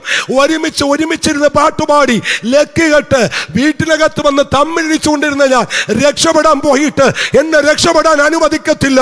ഞാൻ തീരുമാനിച്ചു, അങ്ങനെ എന്നെ രക്ഷപ്പെടുത്തില്ലെങ്കിൽ ഇവന്മാരും വെച്ചേക്കണ്ട. വീട്ടിൽ കിടന്നൊരു ആയുധമുണ്ട് തട്ടിന്റെ മണ്ടയില്. പണ്ട് ലീഫ് എടുത്ത് അവൻ വണ്ടിയുടെ ലീഫ് സ്വന്തം കയ്യിലെ കാശ് കൊണ്ട് അടിപ്പിച്ച് രണ്ട് സൈഡ് മൂർച്ച വെച്ച ഒരായുധമുണ്ട്, അതെടുത്ത് രാത്രി വെട്ടാൻ തീരുമാനിച്ചു. പക്ഷെ പാസ്റ്റർ വിട്ടില്ല. പാസ്റ്ററിനെ പിടിച്ചു വലിച്ച് വീട്ടിൽ കൊണ്ടുപോയി. വിടത്തില്ലെന്ന് പറഞ്ഞു. എന്നെ വീട്ടിലിരുത്തി. ഞാൻ പാസ്റ്റർ ഇനി പെന്തക്കോസും ഇല്ല, പുസ്തകവും ഇല്ല, നന്നാകാൻ വിചാരിച്ചിട്ടും നന്നാകാൻ വിടാത്ത ഇവനൊക്കെ ഒരെണ്ണത്തെ ഞാൻ വെക്കത്തില്ല. അതിന് കാര്യങ്ങൾ പക്ഷെ പറഞ്ഞു വിടത്തില്ല നിന്നെ. രാത്രി 12 രാത്രി 1 മണിയായി. പാസ്റ്റർ ഇരുന്ന് വചനം പറയുക. 1 മണിയായപ്പോൾ മൊർദെഖായിയുടെ, എസ്തേറിന്റെ, ഹാമാന്റെ ചരിത്രം പാസ്റ്റർ തൊടാൻ തുടങ്ങി. ആമൻ 1 മണിയായപ്പോൾ ഞാൻ വാവിട്ട് കരയാൻ തുടങ്ങി. അവന് പാസ്റ്റർ എനിക്ക് യേശുവിനെ ഇഷ്ടമാണ് പാസ്റ്റർ, പക്ഷെ ഇവന്മാർ അനുവദിക്കത്തില്ല. പാസ്റ്റർ ഇന്ന് രാത്രി നിന്നെ ഞാൻ സ്നാനപ്പെടുത്തും. എന്നെ ഒരു ഹെർക്കുലീസിന്റെ സൈക്കിളെ കയറ്റിയിരുത്തി എന്നെ കയറ്റി കണ്ടക്കടമെന്ന് പറയുന്ന സ്ഥലത്തുനിന്ന് ചെല്ലാനത്തോട്ട് സൈക്കിളെ കയറ്റി ചവിട്ടിക്കൊണ്ടുപോയി. അവിടെ ചെന്ന് ഏകദേശം 1 മണി കഴിഞ്ഞ് 1:30 ചെല്ലാനത്തൊരു പാസിന് വാദിക്കാൻ പോയി മുട്ടി. ആ ദൈവദാസൻ നിത്യതയില്ല, കുക്ക് ജോണി പാസ് എന്ന് പറയും. ആ ദൈവദാസനെ വിളിച്ചെഴുന്നേപ്പിച്ചു. എന്നാന്ന് ചോദിച്ചു. ആമേൻ, ഒരാളെ സ്നാനപ്പെടുത്തണം. പാസ് ചോദിച്ചു ആരെ? ദാണ്ട് നിൽക്കുന്നു. പുലുവേശി ഇവൻ ചത്തുപോകുമോ നേരം വെളുത്താൽ സ്നാനപ്പെടുത്തിയ പോലെ? ഇവന് മാരകമായ അസുഖം വല്ലതുണ്ടോ? നേരം വെളുക്കുന്നതിന് ഇവൻ ജീവിക്കത്തില്ലേ? ഇല്ല പക്ഷേ, നേരം വെളുത്ത ഇവനെ കിട്ടത്തില്ല. നേരം വെളുത്ത ഇവനെ കൈ കിട്ടത്തില്ല. മുക്കാമെങ്കിൽ ഇപ്പം മുക്കിക്കോ. പക്ഷേ ഈ മാർച്ച് മാസം, ഏപ്രിൽ മാസം കണ്ടവും പാടവും എല്ലാം ഉണങ്ങിക്കിടക്കുന്നു. എവിടെയാ വെള്ളം? ഉള്ളിടത്തുകൊണ്ടുപോയി മുക്കി. അവസാനം എന്നെ കൊണ്ട് ഒരു കണ്ടത്തിൽ പോയി, ഒരു പാടത്ത് പോയി. വെള്ളമില്ല. ഇത്രേ വെള്ളമുള്ളൂ. എന്നോട് പാർശ്വപരയുടെ വെള്ളമില്ല. ഇനി എവിടെ പോയി സ്നാനപ്പെടുത്താനാ? 2 മണി വെളുപ്പിന് എന്നെ പാർശ്വ ഇരുത്തിയിട്ട് മുക്കി. ഇത്രയും ഭാഗം മുങ്ങിയില്ല. മുങ്ങാഞ്ഞുകൊണ്ട് ചെളിയിലേക്ക് അമർത്തി മുക്കി. നിങ്ങളെല്ലാം ശുദ്ധമായ ജലത്തിൽ മുങ്ങിയ ഇങ്ങനെ ഇരിക്കുന്നേ. ഞാൻ ചെളിയിലാ മുങ്ങി പൊങ്ങിയത്. ഒരു ഹല്ലേലൂയ പറ. അതിനകത്തൊന്ന് മുങ്ങി പൊങ്ങി. വെളുപ്പിന് 2 മണിക്ക് സ്നാനപ്പെട്ടു. പക്ഷെ ഒരു കാര്യം കേൾക്കണോ? സ്നാനപ്പെടാൻ വെള്ളത്തിൽ ഇറങ്ങുന്നവരെ ഭാഷേ എനിക്ക് ഭയങ്കര ദേഷ്യമാണ്. ദേഷ്യം മാത്രമല്ല, ഞാനൊരു കാര്യം ചെയ്യണമെന്ന് വെച്ചാൽ ചെയ്യാതെ കിടന്നുറങ്ങത്തില്ല. അത് എത്ര വമ്പനാണേലും എത്ര കൊമ്പനാണേലും ഞാനത് ചെയ്യും. അപ്പൊ എൻ്റെ അകത്ത് ഈ വെള്ളത്തിൽ മുങ്ങുന്നത് വരെ ഒരു പണി എനിക്കിട്ട് തല്ലിയവനെ ഞാനൊരു പണി കൊടുത്തിരിക്കും. ഇത് ചിന്തിച്ചുകൊണ്ട് വെള്ളത്തിലേക്ക് ഇറങ്ങിയത്. പക്ഷെ ഈ പാർശ്വ മുക്കിപ്പിടിച്ചത് എവിടെയാന്നറിയില്ല. മുങ്ങിപ്പൊങ്ങിയപ്പോ യേശുവിന്റെ ക്രൂസ് മരണം ഞാൻ കണ്ടു. എനിക്ക് വേണ്ടി തകർക്കപ്പെട്ടവനെ കണ്ടു. എനിക്ക് വേണ്ടി ഹൃദയം തുറന്നവനെ കണ്ടു. എനിക്ക് വേണ്ടി അടിക്കപ്പെട്ട് ചോര ഒഴുക്കുന്നവനെ കണ്ടു. റോയ്പാഷെ, ഞാൻ അവിടെ നിന്ന് എഴുന്നേക്കുന്നത് വാവിട്ട് കരഞ്ഞുകൊണ്ടാ. ജോഷി പാഷ വെച്ച് എന്താടാ നീ കരയുന്നേ? ഒരു ഭാഷ എനിക്ക് സങ്കടം വയ്യ ഭാഷ. എന്താ ഭാഷ? ഞാൻ വെള്ളത്തിലേക്ക് മുങ്ങുമ്പോ ഞാൻ കണ്ട കാഴ്ച എന്നാന്നറിയോ? രാജീവ് ഗാന്ധി മരിച്ചില്ലേ വെടികൊണ്ട്? പക്ഷെ അന്ന് ഞാൻ ഒളിവിലിരിക്കുക. എൻ്റെ അപ്പനെ കൊല്ലാൻ പിടിച്ചിട്ട് അപ്പൻ്റെ ഓർമ്മ പോയി, അപ്പൻ്റെ ബോധം പോയി, നിലത്തുനിന്ന് താഴെ വീണു, ചത്തെന്ന് കരുതി കിട്ടിയ ബാഗ് എടുത്ത് ഞാൻ മസല കൂടി പോയി ഒളിവിലിരിക്കുക. രാജീവ് ഗാന്ധി മരിക്കുമ്പോൾ അന്ന് കാണുന്നു എൻ്റെ അപ്പൻ കയ്യിൽ കിടന്ന് പിടക്കുന്നതാ. ഞാൻ മണി കർത്താവേ, ഇവിടെ നിന്ന് എഴുന്നേറ്റ് ചെന്ന് ഞാൻ ക്ഷമ ചോദിച്ചുകൊള്ള പേപ്പട്ടിയെ പോലെ തിരിച്ച് വീട്ടിൽ വന്നു. കഥകെ കൊട്ടി അപ്പനെ വിളിച്ചു എഴുന്നേപ്പിച്ചു, കെട്ടിപ്പിടിച്ച് ക്ഷമ പറഞ്ഞു, അമ്മയോട് ക്ഷമ പറഞ്ഞു. പിറ്റേ ദിവസം നേരം വെളുത്ത് മൾഗാടില്ലാത്തൊരു സൈക്കിളുണ്ട്. ആ സൈക്കിളും എടുത്ത് തല്ലിയവൻ്റെയും കൊല്ലാൻ നോക്കിയവൻ്റെ വീട്ടിൽ ചെന്ന് കാല് പിടിച്ച് കെട്ടിപ്പിടിച്ച് ഉമ്മ കൊടുത്ത് ക്ഷമ പറഞ്ഞു. അന്നു മുതൽ ഇന്ന് വരെ അവർ വൈരമല്ല കേട്ടോ, സ്നേഹമാകട്ടോ. ഈ പുസ്തകം എടുത്തുകൊണ്ട് അഭിനയിക്കാനല്ല നമ്മൾ ഇറങ്ങിയത്. ഇന്ന് രാത്രി കരമടിച്ച് ദൈവത്തിന് നന്ദി പറ. പരിശുദ്ധാത്മാവ് ഞാൻ പറയുന്നു, അകത്തെ വൈരങ്ങൾ മാറട്ടെ, അകത്തെ പിണക്കങ്ങൾ മാറട്ടെ, അകത്തുള്ളതായ വ്യക്തികളോടുള്ള വ്യക്തിപരമായുള്ള ഈശ്യങ്ങൾ മാറട്ടെ, പിണക്കങ്ങൾ മാറട്ടെ, ചിന്താഗതികൾ മാറട്ടെ. ഇന്ന് രാത്രി ഒരു വിടുതലിന്റെ രാത്രിയോ.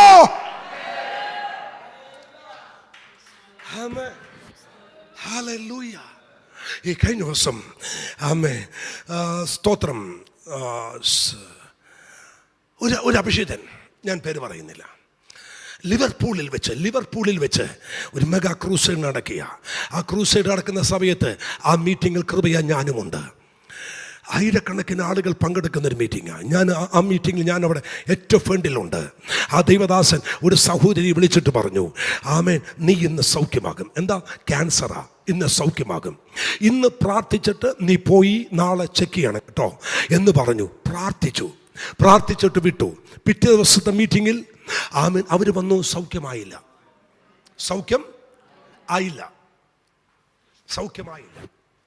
അവർ വന്നിട്ട് പറഞ്ഞു, ഞങ്ങൾ ചെക്ക് ചെയ്തു, സൗഖ്യമായില്ല. പാസ്റ്റർ ഉടനെ കണ്ണടക്കാൻ പറഞ്ഞു. കണ്ണടച്ചു. പ്രാർത്ഥിച്ചിട്ട് പുള്ളി പറഞ്ഞു, ഇന്ന പേര് ദൈവം കാണിക്കുന്നു. അവയൊരു മിണ്ടാ നീക്കിയാൻ. ഇന്ന സ്ഥലത്ത് ഇന്നവൻ പാർക്കുന്നു. ആ മക്കളുടെ പേര്, അഡ്രസ്സ് എല്ലാം അങ്ങ് പറഞ്ഞു. ആരാന്ന് ചോദിച്ചു. എൻ്റെ ഭർത്താവിൻ്റെ അനുജന. അവനോട് ക്ഷമിച്ചാലേ ഈ രോഗം സൗഖ്യമാവും. ഞാൻ നോക്കുമ്പോൾ അടിച്ചു തല്ലി താഴെ വീണു. ഇവർ വാവിട്ട് കരയാൻ തുടങ്ങി. പുള്ളിക്കാരത്തി പറഞ്ഞു, ഫോണുണ്ടോ? പാസ്റ്റർ പറഞ്ഞു, ഫോണുണ്ടോ? ഉണ്ട്. ഇപ്പൊ തന്നെ വിളിക്കാൻ പറഞ്ഞു. ആ മീറ്റിംഗ് നടുവിൽ വെച്ച് വിളിച്ചു. അവർ USA വിളിച്ചു. സ്പീക്കറിലിടാൻ പറഞ്ഞു. വിളിച്ചു. അവരവിടെ നിന്ന് എടുത്ത മാത്രയിൽ ചേച്ചി എന്ന് പറഞ്ഞു ഉറക്കെ വിളി. കാരണം വർഷങ്ങളായി വിളിച്ചിട്ട് ചേച്ചി. അവൻ എവിടെയാ? ഞാനൊരു മീറ്റിങ്ങിൻ്റെ നടുവിലാ. എന്തു പറ്റി? ഇപ്പോൾ വിളിക്കാം. മോനെ, നിനക്കറിയാലോ ഞാൻ രോഗിയാന്ന്. പരിശുദ്ധാത്മാവ് പറഞ്ഞു നിന്നോട് എനിക്ക് കയ്പുണ്ട്. അപ്പം അവൻ പറയാ, ചേച്ചി വിളിച്ചിട്ട് എത്ര വർഷമായെന്ന് ഓർക്കുന്നുണ്ടോ? ഉണ്ട് മോനെ. എടാ, എന്നോട് ക്ഷമിക്കടാ. പറഞ്ഞതും ഭൂതമളകാൻ തുടങ്ങി. ഇത് പറഞ്ഞതും ഭൂതമളകാൻ തുടങ്ങി. അടിച്ച് കസേരയൊക്കെ തെറിപ്പിച്ച് ഞാൻ ദൃക്സാക്ഷിയാണ്. അന്ന് എനിക്ക് മനസ്സിലായി പല രോഗങ്ങളും സൗഖ്യമാകാത്തതിന്റെ കാരണം ക്ഷമിക്കപ്പെടാത്തത് കൊണ്ടാണ്. പലതിൻ്റെ കുടുംബത്തിനകത്ത് വിടുതൽ നടക്കാത്തത് ക്ഷമിക്കപ്പെടാത്തത് കൊണ്ടാണ്. ഞാൻ ഇന്ന് രാത്രി ഒറ്റ ദൂത പറയാ, ഇന്റർനാഷണൽ മിനിസ്ട്രി ചെയ്യുന്ന ഒരഭിഷേകം വന്ന് നിന്റെ തല കൈവച്ചാലും ആ കെട്ടഴിയത്തില്ല. ആ കെട്ടഴിയണമെങ്കിൽ ഇന്ന് 2 വാക്ക് നീ പറയണം. ഫോൺ ചെയ്ത് പറയണമെങ്കിൽ ഫോൺ ചെയ്ത് പറയണം. പോയി പറയണമെങ്കിൽ പോയി പറയണം. എന്ന് പറയണം, എന്നോട് ദയവായി ക്ഷമിക്ക, കർത്താവിന്റെ നാമം ചൊല്ലി ക്ഷമിക്ക. നിങ്ങൾ പറയുന്നുണ്ട്, അവൻ ഞാൻ അവരോടൊന്നും ചെയ്തിട്ടില്ല, അവർ എന്നോട് ചെയ്തു. ബൈബിൾ പറയുന്നു, നീ യാഗപീഠത്തിൽ വരുമ്പോൾ നിനക്ക് തോന്നിയാൽ നീ ചെന്ന് ക്ഷമ പറയണം. പക്ഷേ ഇതിനകത്ത് ശക്തമായ വിടുതൽ നടക്കാനുണ്ട്. ഈ ചർച്ച ഈ പട്ടണത്തിൽ അനുഗ്രഹിക്കപ്പെടാനുണ്ട്. പക്ഷെ പരിശുദ്ധാത്മാവ് പോരാ. സൈന്യങ്ങളുടെ യഹോവ പറയുന്നു, ഉള്ളിൽ തുമ്മിൽ അകത്തളത്തിൽ തമ്മിൽ അവൻ ചേരാത്ത ചിലതുണ്ട്. അവൻ തമ്മിൽ ക്ഷമിക്കപ്പെടാത്ത ചിലതുണ്ട്. ദൈവവൈതല് ഇന്ന് രാത്രി വേളയില് അപ്പുറഞ്ചട്ടയെല്ലാം വലിച്ചു കീറ്. എന്നിട്ട് നിങ്ങൾ എത്ര പദവിയിലിരിക്കുന്നവനാണെങ്കിലോ തമ്പുരാനേക്കാൾ വലിയവനല്ല എന്ന് നിങ്ങൾക്ക് തോന്നുന്നെങ്കിൽ 2 വാക്ക് ഈ മീറ്റിംഗ് കഴിയുമ്പോൾ നിങ്ങൾ വിളിച്ചു പറയണം, ദൈവനാമത്തിൽ എന്നോട് ക്ഷമിക്ക. ആമേൻ. എവിടെയാ വിടുതൽ നടക്കുന്നത്? എവിടെയാ സംഭവം നടക്കുന്നത്? എവിടെയാ അത്ഭുതം നടക്കുന്നത്? ഞാൻ പറയാ, എൻ്റെ സ്തോത്രം, എൻ്റെ പേഴ്സ് മുഴുവൻ കാലിയായി. ആമേൻ. ഒരുപാട് കാര്യങ്ങൾ എനിക്ക് ചെയ്യാനുണ്ട്. പേഴ്സ് കാലിയായി. എത്ര പ്രാർത്ഥിച്ചിട്ടും എത്ര ആരാധിച്ചിട്ടും എൻ്റെ സാമ്പത്തികമായി വിടുതൽ നടക്കുന്നില്ല. ഒരിക്കൽ ഞാനിവിടെ തൊട്ടടുത്ത്, ഇതിൻ്റെ തൊട്ട് അപ്പുറത്ത് മാറി ഒരു വീട്, ആമേൻ, കൃപയാൽ വർഷങ്ങളായിട്ട് ഉണ്ട്. ഞാൻ അവിടെ ഇരുന്ന തിങ്കളാഴ്ച പ്രാർത്ഥിക്കുന്നത്. എല്ലാ തിങ്കളാഴ്ചയും രാവിലെ ഞാൻ ആ മുറിക്കകത്തോട്ട് കയറും. തിങ്കൾ പകലും തിങ്കൾ രാത്രി അവിടെ ഇരിക്കും. ചൊവ്വാഴ്ച അവിടെ നിന്ന് ഞാൻ മീറ്റിങ്ങിന് പോകും. ഇവിടെ തൊട്ടടുത്ത് വർഷങ്ങളായി. ആമേൻ. അവിടെ എൻ്റെ പ്രാർത്ഥന സ്ഥലം. ആമേൻ. ആരോടും പറയത്തില്ല. ആമേൻ. എൻ്റെ ചർച്ചക്കാർക്ക് പോലും അറിയത്തില്ല. ആമേൻ. അവിടെ ഇരുന്ന് പ്രാർത്ഥിക്കുമ്പോൾ തമ്പുരാൻ പറഞ്ഞു, നിന്റെ സാമ്പത്തിക വിഷയത്തിന്മേൽ വിടുതലില്ലാത്ത എന്നാന്നറിയോ? ജോഷി പാസ്റ്ററിനെ വിളിക്കാൻ പറഞ്ഞു. എന്നാ പാസ്റ്റർ വിഷയം? ജോഷി പാസ്റ്റർ ആദ്യം വിദേശത്ത് പോയപ്പോൾ ഇവിടെ ആലപ്പുഴ പോയി ഞാൻ പാസ്റ്ററിൻ്റെ ചർച്ച് മീറ്റിംഗ് നടത്തും. പാസ്റ്റർ വരുന്നത് വരെ 3 മാസം ഉണ്ടായിരുന്നു. 3 മാസം പോയി മീറ്റിംഗ് നടത്തി. ഞാൻ വിദേശത്ത് പോയപ്പോൾ പാസ്റ്ററോട് പറഞ്ഞു, ഇടയ്ക്കൊന്ന് ചർച്ച് വിസിറ്റ് ചെയ്യണേ. പാസ്റ്റർ കയറിയില്ല. സോദരം, പാസ്റ്റർ വന്നേയില്ല. പാസ്റ്റർ വരാഞ്ഞത് പാസ്റ്ററിന് ഞാനൊക്കെ നിൽക്കുന്നതിനേക്കാൾ വളരെ തിരക്കുള്ള മനുഷ്യനാണ്. നമ്മുടെ ആ പഴയ സ്വഭാവമില്ലേ, പഴയ സ്വഭാവം, പെട്ടെന്ന് പിണങ്ങുക, പെട്ടെന്ന് വഴക്കുണ്ടാക്കുക. അതുകൊണ്ട് ഞാൻ എന്ത് ചെയ്യുന്നറിയോ, എൻ്റെ വീട്ടിൽ പറഞ്ഞു, പിന്നെ ഇയാൾ വലിയ ആളല്ലേ, ഞാൻ വിളിച്ചിട്ട് ഞാൻ പോയി, പക്ഷെ എൻ്റെ ചർച്ചിലോട്ട് ഈ പുള്ളി എന്ത് ചെയ്തില്ല, വന്നില്ല. അതുകൊണ്ട് ഈ ഫോൺ എടുത്തിട്ട് ഞാൻ അങ്ങ് സൈലൻ്റ് ആക്കി, പുള്ളിയുടെ നമ്പർ അങ്ങ് ബ്ലോക്ക് ചെയ്തു. പാസ്റ്റർ വിളിയോട് വിളിയാ, ഞാൻ എടുക്കത്തില്ല. കുറച്ച് ദിവസം കഴിഞ്ഞ് ബ്ലോക്ക് മാറ്റി, അപ്പോഴും പാസ്റ്റർ വിളിക്കുന്നു, ഞാൻ കട്ട് ചെയ്ത് കളയും. കുറേ ദിവസമായി, മാസങ്ങളായി പാസ്റ്ററോട് മിണ്ടത്തില്ല, പാസ്റ്റർ വിളിച്ച ഫോൺ എടുക്കത്തില്ല. കുറച്ച് കഴിഞ്ഞപ്പോൾ ഉണ്ടല്ലോ, എൻ്റെ പേഴ്സ് അങ്ങ് കാലിയാകാൻ തുടങ്ങി. പക്ഷേ സത്യം, പേഴ്സങ്ങ് കാലിയാകാൻ തുടങ്ങി. ഇവിടെ ഇരുന്ന് രാവിലെ പ്രാർത്ഥിക്കുമ്പോൾ എന്നോട് കർത്താവ് പറഞ്ഞു, നിന്റെ പേഴ്സ് നിറയാനല്ല നീ പ്രാർത്ഥിക്കുന്നേ, എടാ അടച്ചത് ഞാനാടാ. നിന്റെ അപ്പന് തുല്യമായി നിന്നെ സ്നേഹിക്കുന്ന നിന്റെ ദൈവദാസനോട് ക്ഷമിക്കപ്പെടാതെ ഞാൻ നിന്റെ സാമ്പത്തിക കെട്ടി ഞാൻ പൊട്ടിക്കത്തില്ല. അവിടെ ഇരുന്ന് റോയ് പാസ്റ്റർ ഞാൻ വിളിച്ച ഉടനെ ജോഷി പാസ്റ്റർ, എവിടെയാടാ നീ? ഞാൻ പറഞ്ഞു, ഞാനിവിടെ ഉണ്ട്. നീ എന്താടാ വിളിച്ചിട്ട് ഫോൺ എടുക്കാത്ത? ഞാനപ്പോൾ കരയാൻ തുടങ്ങി. നീ കാര്യം പറയണം പാസ്റ്റർ, എനിക്ക് സത്യമായിട്ടും പാസ്റ്ററോട് വഴക്കാം. എന്താ വഴക്കാത്ത? പാസ്റ്റർ എൻ്റെ ചർച്ചിൽ വന്നില്ലല്ലോ. എടാ അതിന് കാരണമുണ്ടടാ. നമ്മൾ എന്ത് കാരണം ഉണ്ടെങ്കിലും പാസ്റ്ററോട് വഴക്കിട്ടിരിക്കുക. പിന്നെ എന്താ ഇപ്പം നീ വിളിച്ചേ? പരിശുദ്ധാത്മാവിനെ കൊടഞ്ഞത് കൊണ്ടാണ്. പാസ്റ്റർ എവിടെയുണ്ട്? ഞാൻ ഇന്നടത്തുണ്ട്. 2.5 മണിക്കൂർ പാസ്റ്റേ. ഈ മനുഷ്യന് അന്നൊരു ടാറ്റയുടെ ഒരു വണ്ടിയാ.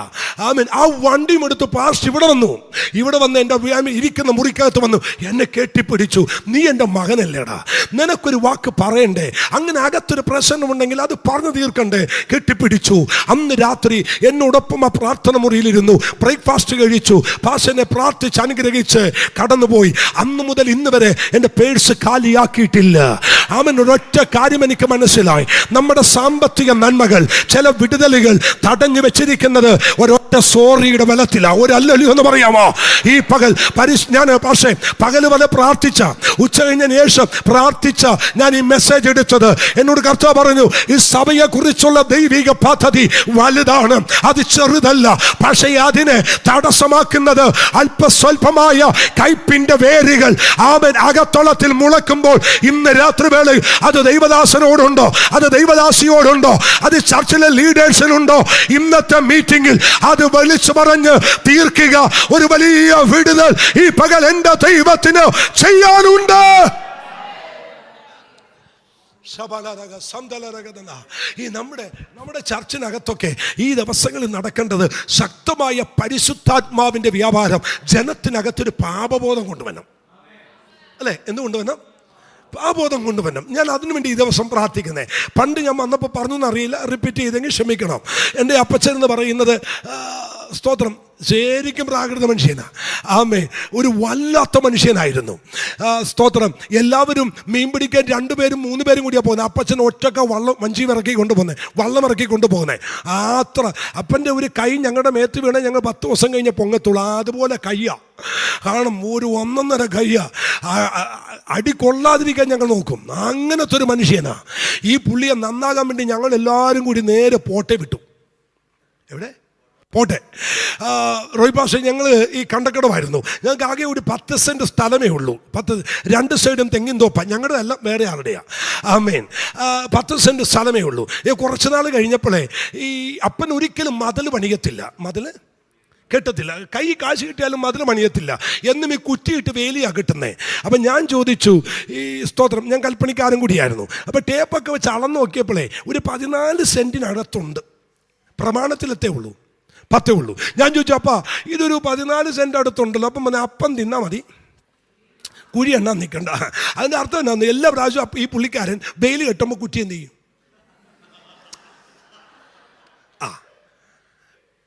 ഞങ്ങളുടെ വീടിൻ്റെ വെയിൽ ഒറ്റ മരം പോലും പിടിച്ചതില്ല, എല്ലാം പുത്തൻ കുറ്റിയ. എല്ലാ വർഷവും വെയിൽ കെട്ടുമ്പോൾ അപ്പച്ചൻ ഇച്ചിരി എന്ത് ചെയ്യും? മാറ്റി കെട്ടും. അങ്ങനെ ഇപ്പോൾ 14 സെൻറ്റ് അടുത്തുണ്ട്. അങ്ങനെ ഇരിക്കുമ്പോൾ ഞങ്ങൾ എല്ലാവരും കൂടി നേരെ അപ്പച്ചനെ പോട്ടെ വിട്ടു. അവിടെ ചെന്നപ്പോൾ നായ്ക്കമ്മയുടെ അച്ഛൻ വചനം പ്രസംഗിച്ചുകൊണ്ടിരിക്കുക. 7 ദിവസത്തെ മീറ്റിംഗ്, ധ്യാനമാണ്. ചെന്നന്ന് തന്നെ അച്ഛൻ വിളിച്ചു പറയുക, 10 സെൻറ്റ് സ്ഥലമുണ്ടായിരുന്നു, അതിപ്പോൾ 14ആയി. കുറ്റി മാറ്റി കുത്തിയ ഒരുത്തന് ഇതിനകത്തിരിപ്പുണ്ട്. ഉടനെ കൂടെ കൊണ്ടുപോയി ജോണിച്ചേനോട് പോയി, ജോണി ഇങ്ങനത്തെ ചതിവ് ചെയ്യരുത്, എന്നാ പറ്റി സേവരേട്ടാ? ഞാൻ മാറ്റിക്കുത്തിയായിരുന്നു. താനെന്തിനോട് പറഞ്ഞു? എൻ്റെ പൊന്ന് സേവരേട്ടാ, എനിക്ക് പോലും അറിയില്ല സേവരേട്ട മാറ്റിക്കുത്തിയത്. 7 ദിവസവും അച്ഛൻ പറഞ്ഞുകൊണ്ടിരുന്നു ഒരു സ്തോത്രം ചെയ്തേ. 7ാമത്തെ ദിവസം സമർപ്പിച്ചിട്ട് എൻ്റെ പൊന്ന് കർത്താവേ, ഇനി അച്ഛനെ കൊണ്ട് പറയിപ്പിക്കല്ലേ, ഞാൻ മാറ്റിക്കുത്തിയേക്കാം. ഒരു അല്ലെന്ന് പറഞ്ഞേ. ഈ പണ്ടത്തെ ഒരു റോൾ മോഡൽ ഒരു ബാഗും കൊണ്ട് അപ്പം ധ്യാനം കൂടാൻ പോയത്. ആ വരവ് ഞാൻ ഇന്നും മറന്നിട്ടില്ല. ധ്യാനം കഴിഞ്ഞ് തിരിച്ചു വരുന്നപ്പൻ ആ പഴയ 10 സെൻറ്റിൽ കൊണ്ട് ഈ ബാഗ് വെച്ചിട്ട് 14 കുറ്റി ഇളക്കി പിന്നെയും കൊണ്ടുവന്ന് എവിടെ കുത്തി? പത്തി കുത്തി. ഞങ്ങൾക്കും സന്തോഷം, വീട്ടുകാർക്കും സന്തോഷം, തമ്പുരാനും സന്തോഷം. അങ്ങനെ കഴിഞ്ഞ് 15 വർഷം കഴിഞ്ഞപ്പോൾ അപ്പം പെന്തക്കോസ്തി വന്നു. പെന്തക്കോസ്തി വന്ന് 1 വർഷം കഴിഞ്ഞപ്പോൾ ഈ കുറ്റി വീണ്ടും ഇവിടെ നിളക്കി കൊണ്ട് 14 കുത്തി. അപ്പം ഞങ്ങൾ ചോദിച്ചു, എന്നാ ഇടപാടായി കാണിക്കുന്നത്? പണ്ട് മാറ്റിക്കുത്തിയതല്ലേ? അപ്പം അപ്പൻ എന്നോട് പറഞ്ഞു, എടാ ഞാനായിട്ട് മാത്രം എന്തിനാ ഇത് മാറ്റിക്കുത്താത്തെ? അവിടെ ഇരിക്കുന്നവന്മാരെ എല്ലാം മാറ്റിക്കുത്തിയതാടാ. മനസ്സിലായില്ലല്ലേ? അവിടെ ഇരിക്കുന്ന എല്ലാ അച്ചായനും അമ്മാമ്മയും സെക്രട്ടറിയും ഖജാൻജിയും എല്ലാം മാറ്റിക്കുത്തിയതാ. ദൂത് മനസ്സിലായോ? ഇതിനകത്ത് വരുന്ന തലമുറ നമ്മുടെ ഈ വാശിയും നമ്മുടെ വൈരാഗ്യവും നമ്മുടെ പിണക്കമൊന്നും അടുത്ത തലമുറക്ക് വേണ്ട. ഭാഷേ, അവരവരുടെ പാട്ടിന് പോകും. അവർ കാണേണ്ടത് ഐക്യതയോ, അവർ കാണേണ്ടത് സ്നേഹമാ. നമ്മുടെ കുശുമ്പും നമ്മുടെ ഭൗഷണ്യവും പെന്തക്കോസ്തിന്റെ അസൂയൊന്നും ഇപ്പോഴത്തെ തലമുറക്ക് വേണ്ട. അവർ ചോദിക്കുന്നത്, എന്തിനാ ഇങ്ങനെ അസൂയയും കുശുമ്പും ഭൗഷണ്യമുള്ള സഭക്കകത്ത് ഞങ്ങൾ ആരാധിക്കുന്നത്? ഞങ്ങൾക്കിത് വേണ്ട. ഇന്ന് രാത്രി യേശുവിന്റെ നാമത്തിൽ ചിലത് ഉടയട്ടെ.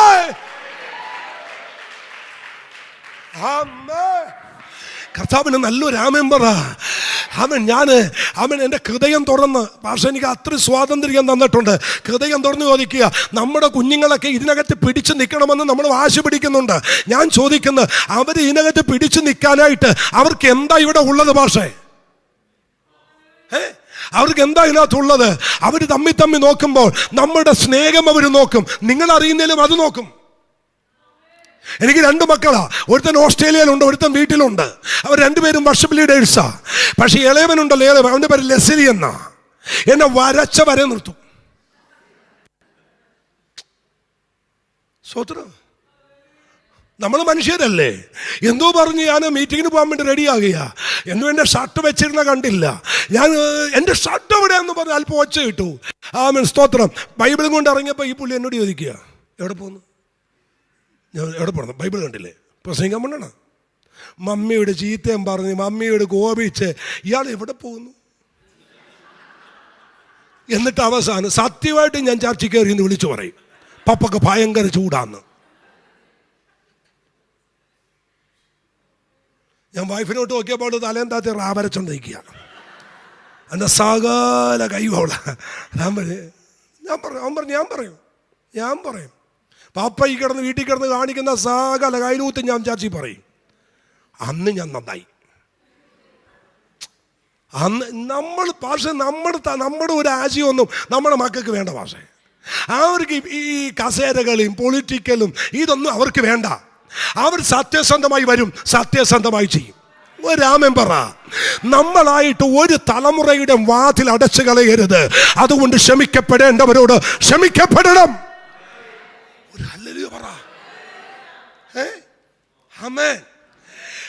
ഞാൻ കേട്ടിട്ടുണ്ട്, കെ എബ്രഹാം സാറ് ഒരിക്കൽ പ്രസംഗിച്ചുകൊണ്ടിരിക്കുമ്പോൾ ശക്തമായ ദൈവജനം പ്രസംഗിക്കുന്ന സമയത്ത് ഒരു മനുഷ്യൻ പ്രസംഗം കേട്ടുകൊണ്ടിരിക്കുന്ന അടുക്കുന്ന ഇറങ്ങി ഓടി. ഭാഷ കേട്ടിട്ടുണ്ടോ?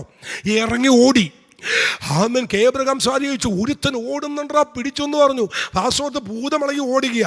കൂടെ സെക്രട്ടറി കൂടെ ഓടി പുറകെ ഓടിക്കൊണ്ടിരിക്കുക. ഇവൻ വയലോരമൊക്കെ കടന്ന പറമ്പൊക്കെ ചാടി. ഒരു കളമുണ്ട്, പാടത്തിനടുക്കൊരു കളമുണ്ട്. ആ കളത്തിലോട്ടാ ഓടുന്നേ. സെക്രട്ടറിയും കൂടെ ഓടുക. അവിടെ ചെന്നപ്പോ എന്ത് മാറി നോക്കി, ഇയാൾ എങ്ങോട്ടേ ഓടുന്നേ?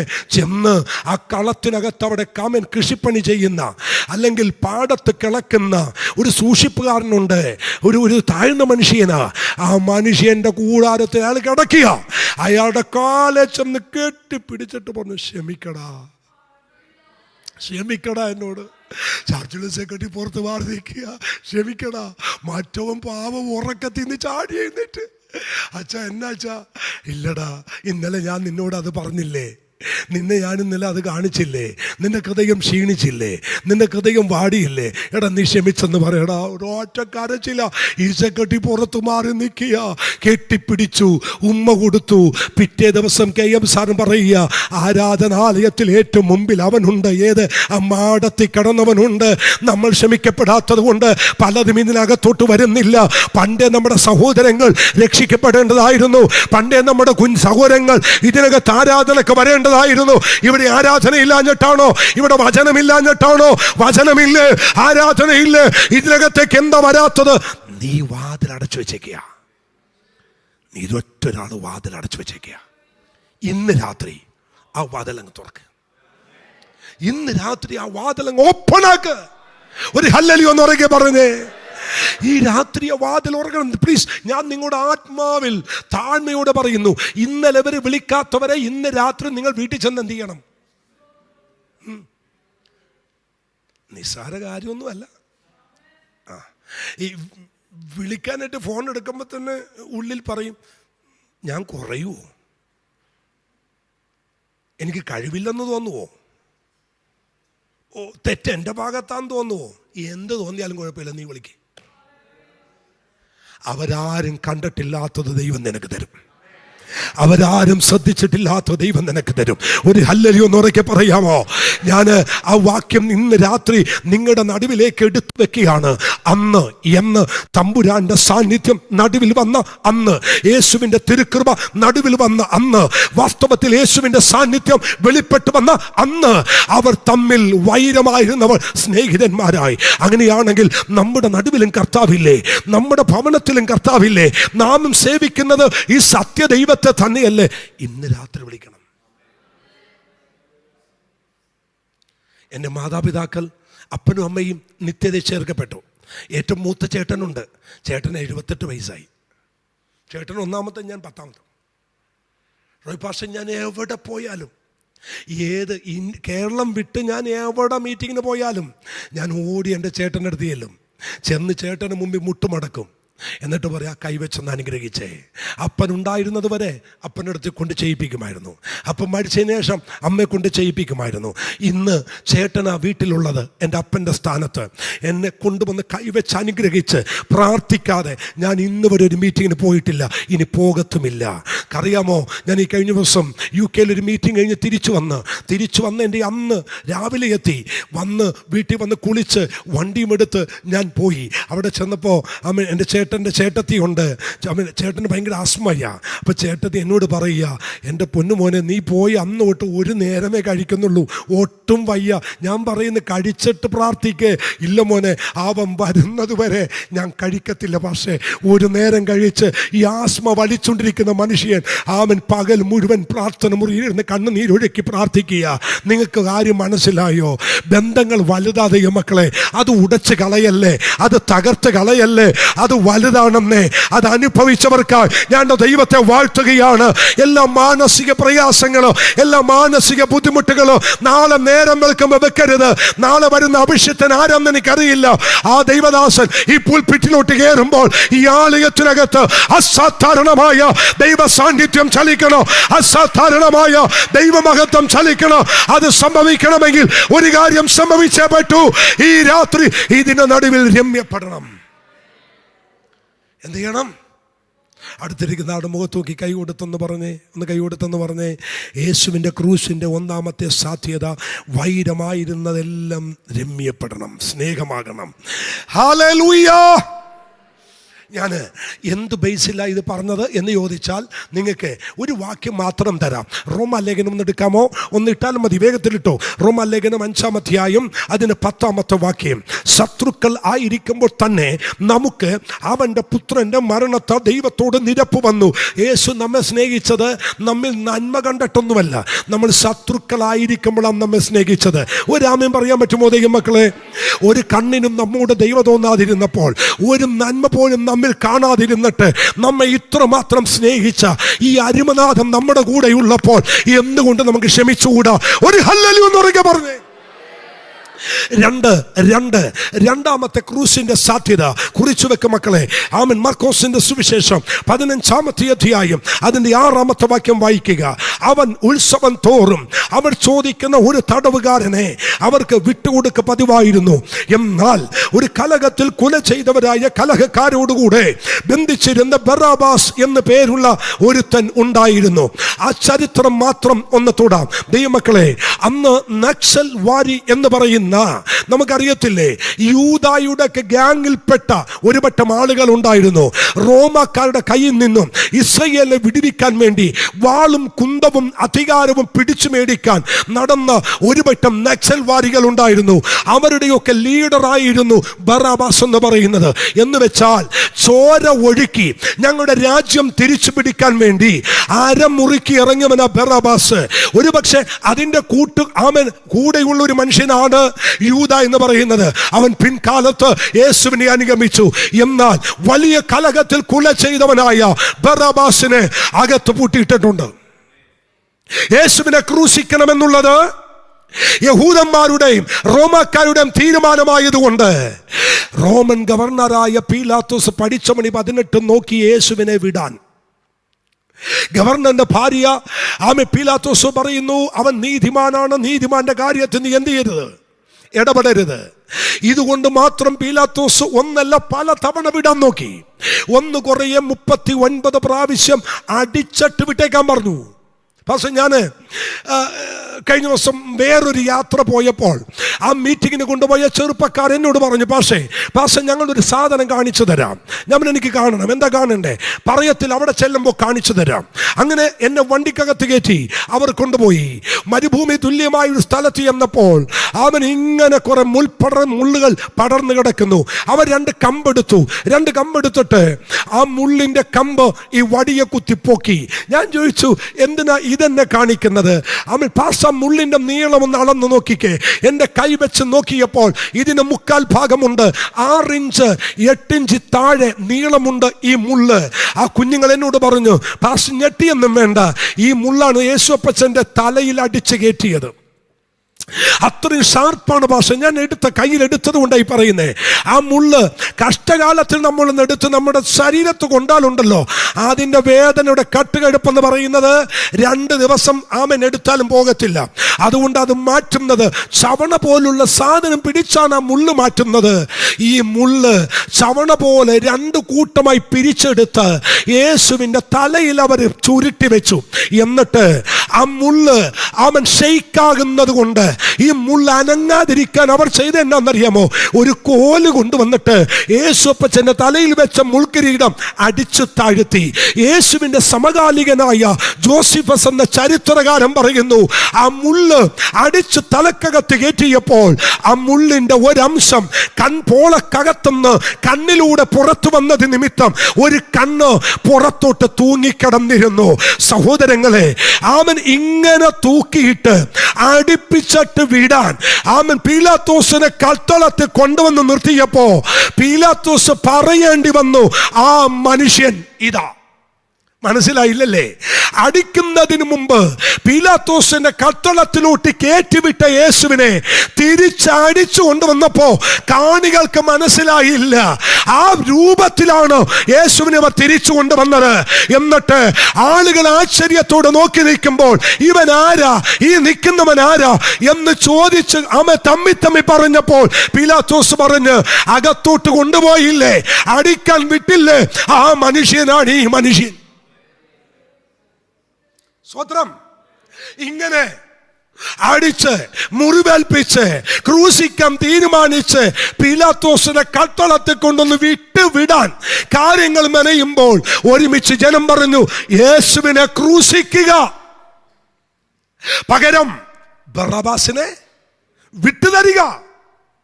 നിങ്ങറിയാമോ, നീചനായ കുലപാതകനായ അടുത്ത ദിവസങ്ങളിൽ ആരാച്ചാരുമാരുടെ മിന്നിത്തിളങ്ങുന്ന വാളിനാൽ തലവെട്ടി മാറ്റാൻ അകത്തളത്തിലാകെ അടച്ചിട്ട പീലാത്തോസിന്റെ കയ്യിലെ കെട്ടവരഴിച്ചു, പീലാത്തോസിന്റെ കാലിലെ കെട്ടവരഴിച്ചു.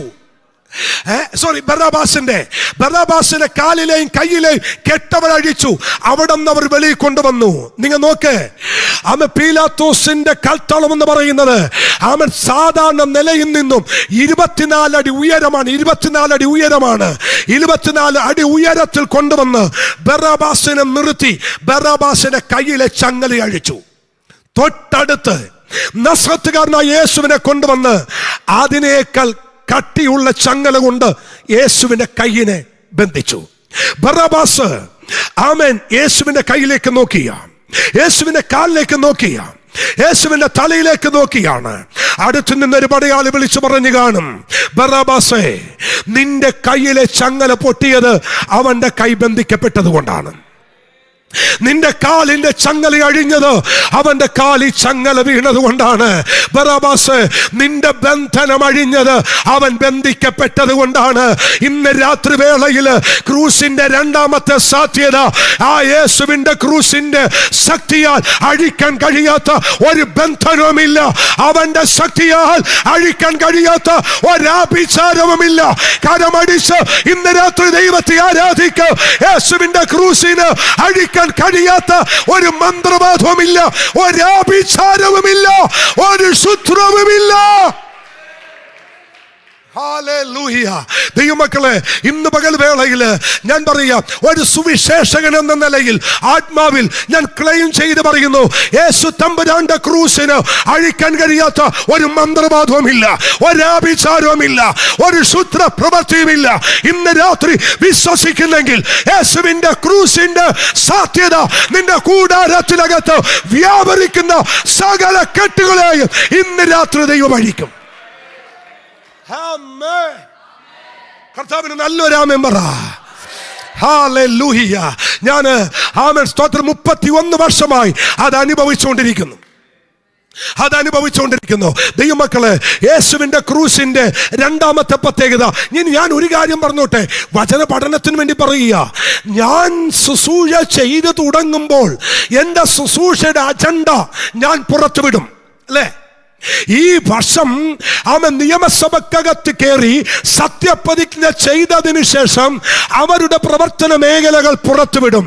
എന്നാൽ യേശു കർത്താവ് ജനിക്കുന്നതിന് 750 വർഷങ്ങൾക്ക് മുമ്പ് അവന്റെ ശുശ്രൂഷയുടെ അജണ്ട പരിശുദ്ധാത്മ പുറത്തുവിട്ടു. അത് യെശയ്യാ 61 വായിച്ചേ. യെശയ്യാ 61:1 വേഗം വായിച്ചോ. യെശയ്യാ 61:1-2 വാക്യം. എളിയവരോട് സത്വർത്തമാനം ഘോഷിപ്പാൻ യഹോവ എന്നെ അഭിഷേകം ചെയ്തിരിക്കൊണ്ട്, യഹോവയെ കർത്താവിന്റെ ആത്മാവ് എന്റെ മേലിരിക്കുന്നു, ഹൃദയം തകർന്നവരെ മുറിവ് കെട്ടാനും. അടുത്ത വാക്ക്, തടവുകാർക്ക് വിടുതൽ. എടാ ബറാബാസേ, നീ ജനിക്കുന്നതിന്, നിന്റെ അപ്പനും അമ്മയും ജനിക്കുന്നതിന് മുമ്പ് നിന്റെ ബന്ധനം അഴിക്കുമെന്ന് യെശയ്യാവ് എഴുതി വെച്ചിരിക്കുക. ദൂത മനസ്സിലായെങ്കിൽ ഉറയ്ക്കുവരാമൻ പറ. തടവിൻകാരുടെ ബന്ധിക്കപ്പെട്ടവന്റെ ബന്ധനം അഴിക്കുമെന്ന്, ബന്ധിക്കപ്പെട്ടവന്റെ ബന്ധനം പൊട്ടിക്കുമെന്ന് എഴുതി വെച്ചിട്ടുണ്ടെങ്കിൽ ഇന്ന് രാത്രി വിശ്വസിക്കുക. നിന്റെ കൂടാരത്തിൽ വ്യാപരിക്കുന്ന സകല കെട്ടുകളെയും അഴിച്ചു മാറ്റാൻ ദൈവത്തിന്റെ പരിശുദ്ധാത്മാവിന് കഴിയും. Hallelujah. Hallelujah. നിങ്ങൾ വിശ്വസിക്കേ, തമ്പുരാൻ അഴിക്കാൻ കഴിയാത്ത ഒരു ബന്ധനവുമില്ല, തമ്പുരാൻ പൊട്ടിക്കാൻ കഴിയാത്ത ഒരു ബന്ധനവുമില്ല. വിശ്വസിക്കുന്നവർ കരമുയർത്തി നല്ലൊരു ഹല്ലേലൂയ പറ. ഞാൻ ഇത് പറയുന്ന കൂട്ടത്തിൽ അവൻ വേദപുസ്തകത്തിലെ 3 ചോദ്യം എൻ്റെ ഉള്ളത്തിൽ പരിശുദ്ധാത്മാവ് തരുന്നു. മർക്കോസ് വായിക്കണ്ട കേട്ടോ, വായിക്കണ്ട. മർക്കോസ് 5-ാം അധ്യായത്തിൽ 3 പ്രധാനപ്പെട്ട ചോദ്യമുണ്ട്. 3 പ്രധാനപ്പെട്ട ചോദ്യം മർക്കോസ് 5-ൽ. വേണമെങ്കിൽ അവൻ ആ റെഫറൻസ് ഞാൻ പറഞ്ഞു തരാം. 5-ാം അധ്യായം 9-ാമത്തെ വാക്യം. 1-ാമത്തെ ചോദ്യമാണ്, നിന്റെ പേര്. എല്ലാവരും ഒന്ന് പറഞ്ഞേ, നിന്റെ പേരെന്ത്? മർക്കോസ് 5-ാം അധ്യായത്തിൽ 3 പ്രധാനപ്പെട്ട ചോദ്യം. 1, നിന്റെ പേര് എന്ത്? ആരുടെ ചോദ്യം? അശുദ്ധാത്മാവിനോട്. ഏത്? 6000 ദുർഭൂതം കേറിയ ലഘുവൻ ബാധിച്ച പൈശാചിക ശക്തിയോട് യേശു ചോദിക്കുന്നു, നിന്റെ പേരെന്ത്? അങ്ങനെയാണെങ്കിൽ അവൻ അഴിക്കാൻ കഴിയാത്ത ഒരു ബന്ധവുമില്ല. ശ്രദ്ധിച്ചു വെച്ചോ, അവൻ അഴിക്കാൻ കഴിയുന്നത് ഏത് പൈശാചിക മണ്ഡലത്തെയും എന്റെ തമ്പുരാന് ഇന്ന് രാത്രി പൊട്ടിക്കാൻ കഴിയും. കരമടിച്ചുള്ള ദൈവത്തെ ആരാധിച്ച് നിങ്ങളുടെ കുടുംബത്തിനകത്ത്, നിന്റെ തലമുറക്കെതിരെ, നിന്റെ കൂടാരത്തിനെതിരെ ശത്രു കെട്ടിവെച്ച സകല കെടുതികളും ഇന്ന് രാത്രി എന്റെ ദൈവം അഴിച്ചിരിക്കാം.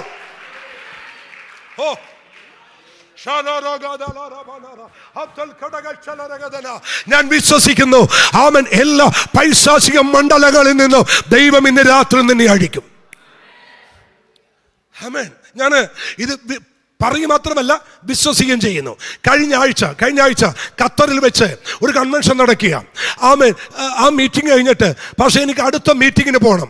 അപ്പോൾ എന്നോട് അവർ പറഞ്ഞിരുന്നു, ഇവിടെ ഇത്ര മണിക്ക് നിർത്തണം, വണ്ടി വാതിക്കലുണ്ട്, ഓടി ഇറങ്ങണം, ആർക്കും വേണ്ടി പ്രാർത്ഥിക്കരുത്, പാസ്റ്റർ ഓടി കയറണം. ഞാൻ ആ മീറ്റിംഗ് കഴിഞ്ഞിട്ട് അടുത്ത വാഹനത്തിലേക്ക് കയറാൻ വേണ്ടി ഓടി വരുമ്പോൾ ഒരു ചെറുപ്പക്കാരൻ ഓടി വന്നിട്ട് എന്നോട് പറഞ്ഞു, പാസ്റ്റേ, എൻ്റെ ഭാര്യ ആമൻ വർഷങ്ങളായിട്ട് ഇന്ന വിഷയത്തിൽ ഭാരപ്പെടുന്നു. ആമൻ, അതുകൊണ്ട് ഒരു സ്വസ്ഥതയില്ല പാസ്റ്റേ. അവള് ഇന്ന് അവിടെ 2 മക്കളും കൂടി പള്ളിക്കകത്തോട്ട് കൊണ്ടുപോയിട്ടുണ്ട്. ഖത്തറിൽ ആരാധിക്കുന്ന ഒരു കോംപ്ലക്സ് ഉണ്ട്, അങ്ങോട്ട് കൊണ്ടുപോയിട്ടുണ്ട്. പാസ്റ്റർ ഒന്ന് പ്രാർത്ഥിക്കാമോ? പാസ്റ്റർ ഒന്ന് കാണാൻ വേണ്ടി വന്നതാ. ഞാൻ പറഞ്ഞു, ഓക്കെ, അടുത്ത മീറ്റിങ്ങിന് പോകുക, സമയം ഒട്ടുമില്ല. പക്ഷെ ഒരു കാര്യം ഞാൻ പറയുന്നു, എൻ്റെ തമ്പുരാൻ അഴിക്കാൻ കഴിയാത്തതൊന്നുമില്ല. അതുകൊണ്ട് ബ്രദറെ, ഒന്ന് കണ്ണടച്ചേ. ഞാൻ വിശ്വസിക്കുന്നു, നിങ്ങൾ ഒരു ശരീരമായതുകൊണ്ട്, നീ മേലെ 2 ഒന്നായതുകൊണ്ട് നിങ്ങളുടെ തല കൈവെക്കുമ്പോൾ അവിടെ വിടുതൽ സംഭവിക്കും. ആമേൻ. അങ്ങനെ കൈവച്ച് എന്നെ കൊണ്ടുപോകുന്ന 2 ദൈവദാസ ദിക്സാക്ഷിയാ. കൈവച്ച് പ്രാർത്ഥിച്ചു. ബെന്നി എന്ന തന്റെ പേര് പ്രാർത്ഥിച്ചു. കർത്താവേ, തന്റെ ഭാര്യയെ ബന്ധിച്ചിരിക്കുന്ന കേട്ട് എന്താന്ന് എനിക്കറിയത്തില്ല, പക്ഷേ അങ്ങയുടെ നാമം ഞാൻ വിശ്വസിക്കുന്നു. അങ്ങക്ക് ഏത് കെട്ടും അഴിക്കാൻ കഴിയോ? യേശുവിന്റെ നാമം ചൊല്ലി ഞാൻ പ്രാർത്ഥിക്കുന്നു, ഈ ശക്തി അഴിയട്ടെ. പ്രാർത്ഥിച്ച് എനിക്കൊരു ഭയങ്കര ആത്മപ്രേരണ തോന്നി. ഞാൻ കൈവച്ച് പ്രാർത്ഥിച്ച് അന്യഭാഷ പറഞ്ഞുകൊണ്ട് നിൽക്കുക. ഒരു 2 സെക്കൻഡ് കഴിഞ്ഞപ്പോൾ ഈ ബെന്നി പറഞ്ഞ ഫോൺ വരുന്നു. പെട്ടെന്ന് നോക്കിയപ്പോൾ അവൻ മോനാ വിളിക്കുന്നത്. എന്നോട് പറഞ്ഞ ഭാഷ മോൻ വിളിക്കുന്നു. ഒറ്റ സെക്കൻഡ്, ഒന്ന് വെയിറ്റ് ചെയ്യും. മോൻ വിളിച്ചു, പപ്പ, മമ്മി, ഞാനും അവൻ ചേച്ചിയും കൂടി ആരാധനാലയത്തിന് വാദിക്കാൻ നിൽക്കുക. പെട്ടെന്ന് അമ്മ അടിച്ചു തല്ലി താഴെ വീണു. ഇവിടെ കിടന്ന് എഴഞ്ഞു, വലിയ വായിൽ നിലവിളിച്ച് എന്തൊക്കെയോ അമ്മ ഇവിടെ കിടന്ന് ആക്ഷൻ കാണിച്ചു. അമ്മയുടെ ശരീരത്തിൽ നിന്നോ വിട്ടുപോയി. പപ്പ എവിടെയാ? പപ്പ വേഗം വാ. അപ്പൊ ബെന്നി പറയാ, മോനെ പേടിക്കണ്ട, ആ രോഗം അഴിഞ്ഞു, ആ രോഗക്കെട്ടഴിഞ്ഞു. ഇന്ന് രാത്രി ഞാൻ വിളിച്ചു പറയുന്നു, കൂടാരത്തിനകത്ത് അഴിയാത്തൊരു കെട്ടില്ല. ഈ പകരാത്രി ഇതിനകത്ത് ആരാധിക്കുമ്പോൾ കിലോമീറ്ററുകൾക്കപ്പുറം ചില വിടുതലുകൾ ഇന്ന് രാത്രി എന്റെ ദൈവം ചെയ്യുന്നുണ്ട്. വിശ്വസിക്കാൻ കഴിയുന്നവർ കാര്യം തട്ടി ദൈവത്തെ സ്തുതിച്ച്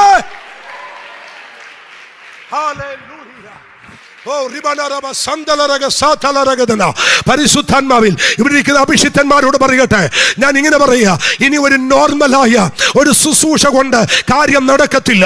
നിങ്ങളൊരു വീട്ടിനകത്ത് ഇന്ന് കാല് വെച്ചാൽ അവിടെ ഭൂതമിളകണം. നിങ്ങളൊരു വീട്ടിനകത്ത് അവൻ കയറിയ അവിടുത്തെ കെട്ടുകൾ അടിയപ്പെടണം. ഉപവാസത്തിന്റെ നടുവിലോ ആത്മാവിനെ പ്രവചിച്ചു പറയുന്നു, ഇവിടുത്തെ ലീഡേഴ്സിന്റെ മേൽ ഒരധികാരം എന്റെ ദൈവം പകർന്നിരിക്കും.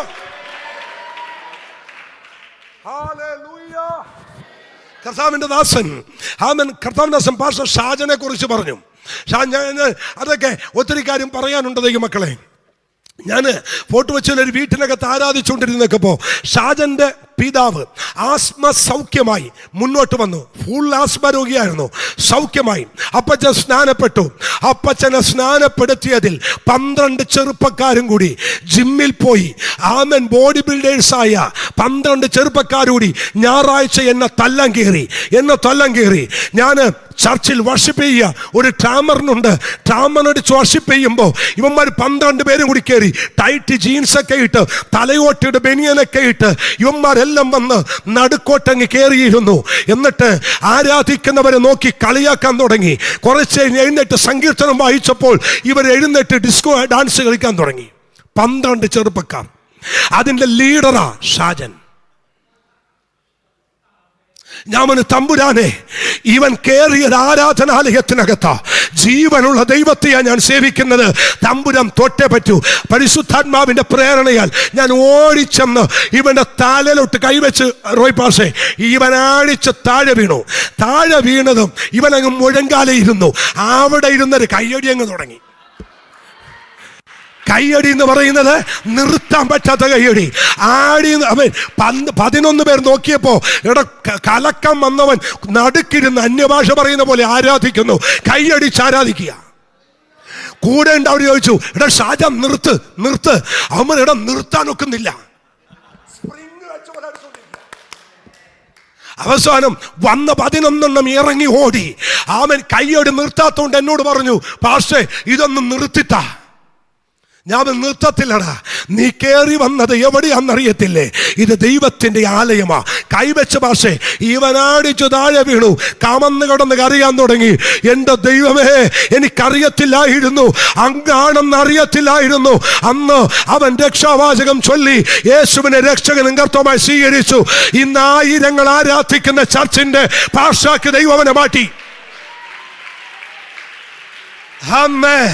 ഞാൻ പണിത ചർച്ചിനേക്കാൾ 4 ഇരട്ടി വലിപ്പമുള്ള, ഞാൻ പണിത ചർച്ചിനേക്കാൾ 4 ഇരട്ടി വലിപ്പമുള്ള ചർച്ച് അവൻ കോട്ടയത്ത് പണിതു.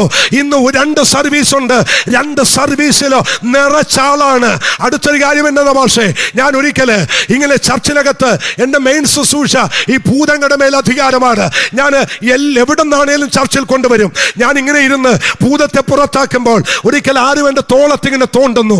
ഞാൻ ഷാജന എന്നാടാ പക്ഷെ ഒരു ഭൂതത്തെ പുറത്താക്കാൻ തരുമോ? നമ്മൾ ഈ ചോറും കറിയൊക്കെ കഴിച്ചുകൊണ്ടിരിക്കുമ്പോൾ ഒരു കഷ്ണം ഇറച്ചി എനിക്ക് തരുമോന്ന് ചോദിക്കുന്ന പോലെയാ. ഒന്നിന് ഇറക്കാൻ ഞാൻ ചോദിച്ചാടാ, ഇത് കണ്ണി കണ്ടവർക്ക് ഇറക്കാൻ പറ്റുന്ന പരിപാടിയല്ല, ഇത് ഇറക്കണ കൃപ വേണമെന്ന് ചോദിച്ചു. പക്ഷെ പിറ്റേ തിങ്കളാഴ്ച അവൻ കൽപ്പണിക്കാരനാ, നല്ല ഇന്റീരിയർ അവൻ ഡിസൈൻ വർക്കറാ. അവൻ നേരെ ചർച്ചിന്റെ താക്കോല് മേടിച്ച് ചർച്ചിലൊരു ഒറ്റക്കയറ്റം 40 ദിവസം ഉപവാസം ഇരുന്നു. എൻ്റെ കൂടെ മീറ്റിങ്ങിന് വരാൻ തുടങ്ങി. ഞാൻ ഒരു സ്ഥലത്ത് കാലടിക്കാൻ തോന്നുന്നു, മീറ്റിംഗ് പോയി. മീറ്റിംഗ് പ്രസംഗിച്ചുകൊണ്ടിരിക്കുന്ന സമയത്ത്, ജനം ആരാധിക്കുന്ന സമയത്ത് ഷാജൻ നടുക്കൂടി ഇറങ്ങാൻ തുടങ്ങി. ഇവൻ നടന്ന് ചെന്നപ്പോ ഒരു സഹോദരിയുടെ ഭൂതമംഗളകാൻ തുടങ്ങി. ഞാൻ കണ്ടു നിൽക്കുക, ഇവൻ വരരുത്, അടുത്തു വരരുത്, ഞാൻ പോയിക്കൊള്ളാം. അന്നു മുതൽ അവന്റെ മേൽ ശുശ്രൂഷ ആരംഭിച്ചു. സഭക്കകത്ത് കൂട്ടമായി ഭൂതമളകാൻ തുടങ്ങി. ഇന്ന് കോട്ടയത്തെ ഏറ്റവും വലിയ ചർച്ച് ഷാജന്റെ ചർച്ച. ഹല്ലേലൂയ.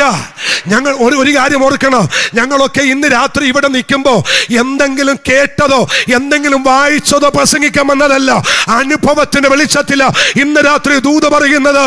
ഈ രാത്രി ഞാൻ ആത്മാവിൽ പറയുന്നു, തമ്പുരാൻ ഒരു ശബ്ദം ഉയർത്തുന്നു, നിന്റെ പേരെന്താ? കഴിഞ്ഞ നാളുകളായി നിനക്ക് നിന്റെ തലമുറക്കുമെതിരെ, നിനക്ക് നിന്റെ കുടുംബത്തിനുമെതിരെ, നിന്റെ ആരോഗ്യത്തിനെതിരെ, നിന്റെ നന്മയ്ക്കെതിരെ കൈവച്ച പൈശാചിക മണ്ഡലത്തെ തമ്പുരാൻ വെല്ലുവിളിക്കുന്നു. നിന്റെ പേരെന്ന് അഴിയട്ടെ ഇന്ന് രാത്രി, അഴിഞ്ഞു മാറട്ടെ ഇന്ന് രാത്രി. In the name of Jesus അഴിയട്ടെ. ആത്മനിറവില് അന്യഭാഷ പ്രാപിച്ച ദൈവമക്കൾ അന്യഭാഷകളിൽ ദൈവത്തെ ആരാധിച്ചോ.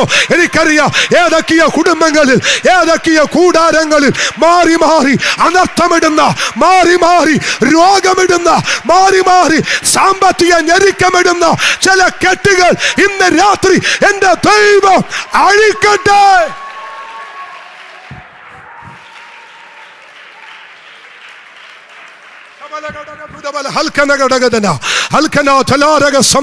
വിശ്വസിക്കാൻ കഴിയുന്നവർ കരമുയർത്തി ദൈവത്തെ ഒന്ന് സ്തുതിച്ചേ.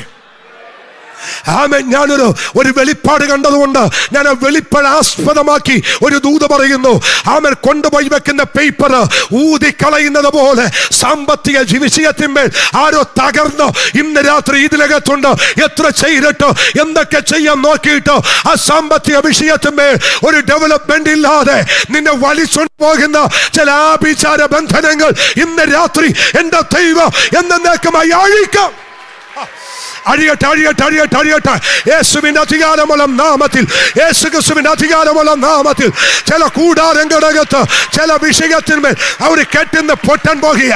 നിന്റെ വിഷയത്തിന്റെ മേൽ ഒരു മറുപടി ഇന്ന് രാത്രി ദൈവം ചെയ്യാൻ പോകുക. എത്ര ചെയ്തിട്ടും എത്ര കാര്യങ്ങൾ ഒരുക്കിയിട്ടും അതിന്റെ മുന്നിലേക്ക് പോകാൻ കഴിയാതെ ഒരു പരിമിതിയിട്ട് നിനക്കെതിരെ വ്യാപരിക്കുന്ന ചില കെട്ടുകൾ ഈ പകൽ അഴിയുക.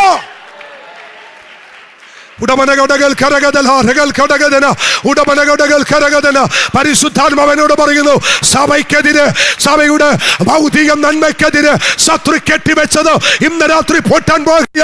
എന്തൊക്കെയോ ഏതൊക്കെയോ കാര്യങ്ങൾ ചെയ്യാൻ പ്ലാൻ ഇട്ടാലും അത് ചെയ്യാൻ കഴിയാതെ അതിനെ ഞെരിക്കുന്ന, അതിനെതിരെ വ്യാപരിക്കുന്ന കെടുതികൾ ഇന്ന് രാത്രി പൊട്ടട്ടെ.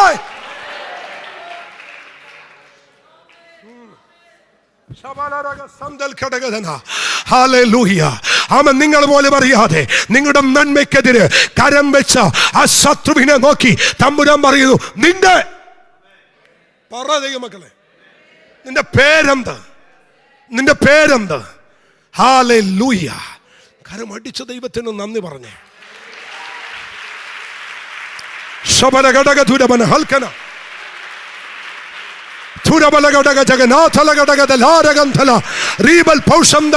നീ വായ്പ വാങ്ങത്തില്ല, നീ വായ്പ കൊടുക്കും. നീ വായ്പ വാങ്ങുകയില്ല, നീ വായ്പ കൊടുക്കും. പരിശുദ്ധാത്മാവനോട് പറയുന്നു, നീ വായ്പ വാങ്ങുകയില്ല, നീ വായ്പ കൊടുക്കും.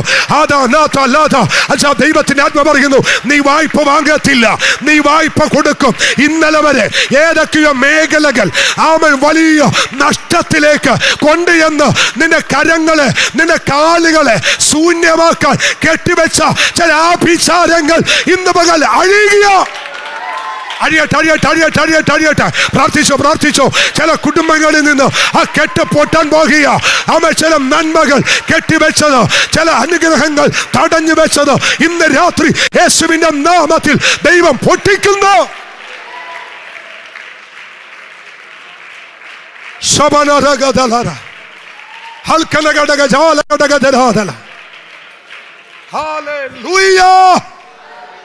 ആമേൻ. കരമുയർത്തി നല്ലൊരു ആമേൻ പറ. കർത്താവിന്റെ ദാസനെ, എന്നോട് കർത്താവ് ഒരു കാര്യം പറയുന്നു.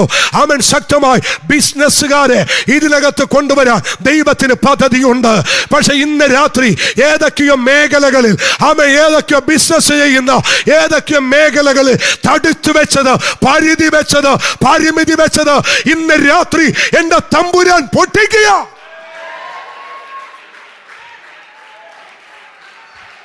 റിലീസാകുമെന്ന്, റിലീസാകും. കുഞ്ഞെ, നിന്റെ പേരെന്താ മോനെ? ഒലിവിയ, ഒന്ന് എഴുന്നേറ്റ് വന്നേ. പക്ഷെ ഇവളൊരു മിറക്കളാകും, ഇവളൊരു മിറക്കളായിരിക്കും, ഇവളൊരു അത്ഭുതമായിരിക്കും. രാവിലെയും എന്നോട് കർത്താവ് ഇത് പറയാൻ പറഞ്ഞു, ഇവളൊരു അത്ഭുതമായിരിക്കും. നിന്റെ മുമ്പിൽ വാതിലുകൾ തുറക്കപ്പെടും. ഭാഷകൾ ഒന്നല്ല, 5 ഭാഷകൾ കൈകാര്യം ചെയ്യാൻ ഒരു പ്രത്യേക ജ്ഞാനം ദൈവം നിനക്ക് തരും. നിന്റെ വാഹനത്തിന്റെ മുൻപിൽ എസ്കോർട്ട് പോകുന്നത് പോലെ ഒരനുഭവത്തിലേക്ക് ദൈവം നിന്നെ മാറ്റാൻ പോകുകയാണ്. നീ വിശ്വസിച്ചോ? നിന്റെ സിഗ്നേച്ചറിന് ഭയങ്കര വാല്യൂ പരിശുദ്ധാത്മാവ് കൽപ്പിക്കും. നിനക്കെത്താവുന്നിടത്തോളം നിന്നെ ദൈവം എത്തിക്കും. നിന്റെ മുമ്പിൽ പേപ്പറുകൾ ഓപ്പൺ ആകുന്നത് ദൈവം എന്നെ കാണിക്കുന്നു. 1 2 അല്ല, അവൻ സ്പെഷ്യലിസ്റ്റ് ചെയ്യുന്നത് പോലെ ദൈവം നിന്നെ സ്പെഷ്യലിസ്റ്റ് ചെയ്ത് ഈ ആലയത്തിന്റെ നടുവിൽ നിന്ന് ദൈവം പുറത്തു കൊണ്ടുവരുന്നു. സഭയുടെ നടുവിൽ വെച്ച് ഈ ദൂത ഞാൻ പ്രഖ്യാപിക്കുകയാണ്, അതങ്ങനെ സംഭവിക്കുക.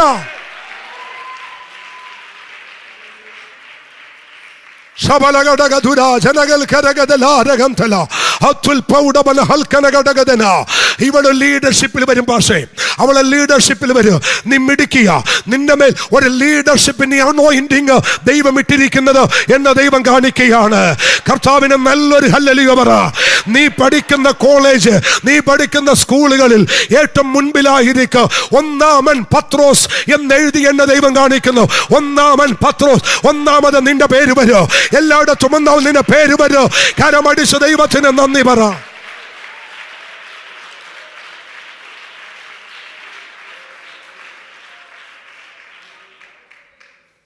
ഹല്ലേലൂയ.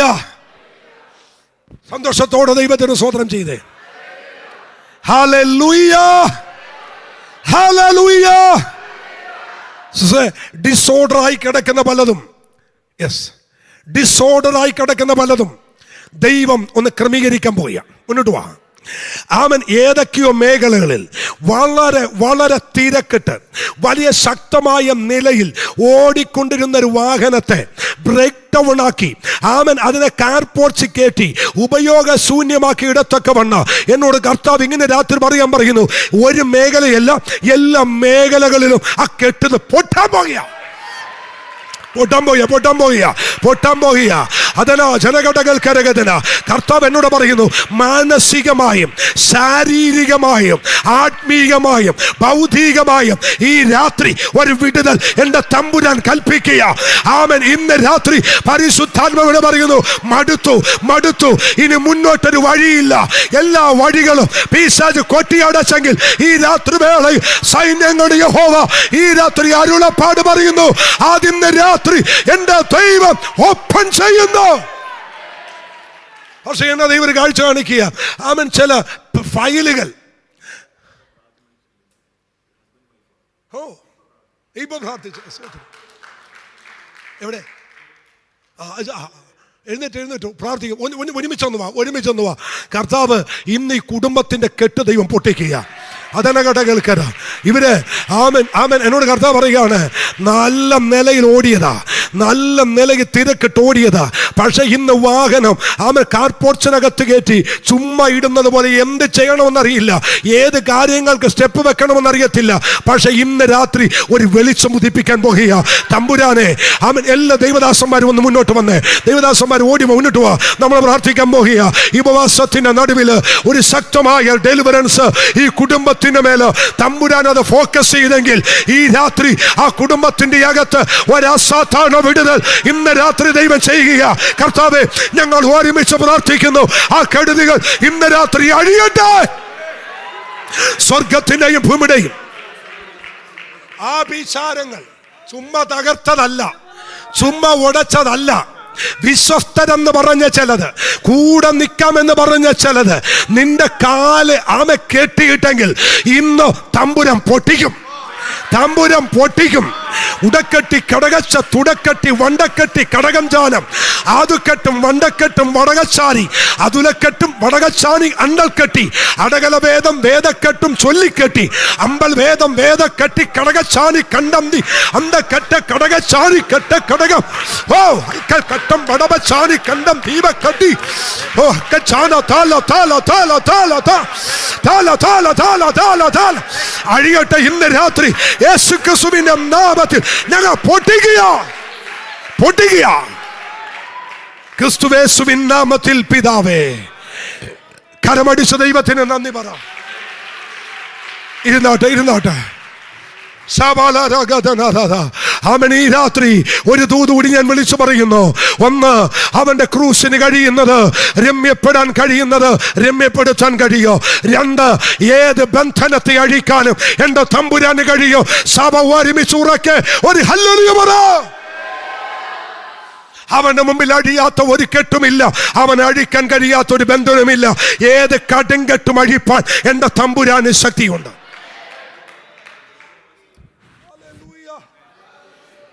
Thank you, Jesus. ആമേൻ. ഈ രാത്രി എൻ്റെ മുമ്പിലിരിക്കുന്ന കുഞ്ഞുങ്ങളെ നോക്കി പ്രവചിക്കാൻ പരിശുദ്ധാത്മ പറയുന്നു, ഇവരൊക്കെ അനുഗ്രഹിക്കപ്പെട്ട നിലയിൽ വരും. മോളെ ഒന്നിങ്ങ് വന്ന് മുന്നേ ഓടി വന്നേ. കർത്താവ് എന്നോട് പറയുകയാണേ, ആമേ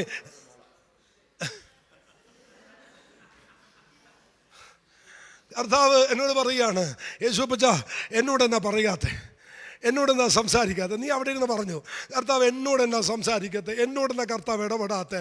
കർത്താവ് നിന്നോട് പറയുക. ഞാൻ പോയതാ, കർത്താവ് എന്നോട് പറഞ്ഞു അവൾ അങ്ങനെ പറയുന്നുണ്ട്, അവൾ വിളിച്ച് പ്രാർത്ഥിക്കാൻ പറഞ്ഞു. അതുകൊണ്ടാണ് ഞാൻ വീണ്ടും വിളിച്ചത്. മോളെ, നീ ഭാരപ്പെടണ്ട കേട്ടോ, നീ ഭാരപ്പെടണ്ട. നിന്റെ ഹൃദയം പെട്ടെന്ന് ഉടയും. നിന്റെ ഹൃദയത്തിനകത്ത് പെട്ടെന്ന് അവന് ഒരുപാട് ചോദ്യങ്ങൾ വരും. അവൻ എന്തുകൊണ്ടാ, എന്താ ഇങ്ങനെ. പക്ഷെ കർത്താവ് നീ എല്ലാറ്റിനും ആൻസർ അപ്പച്ചൻ തരാൻ പോവുക.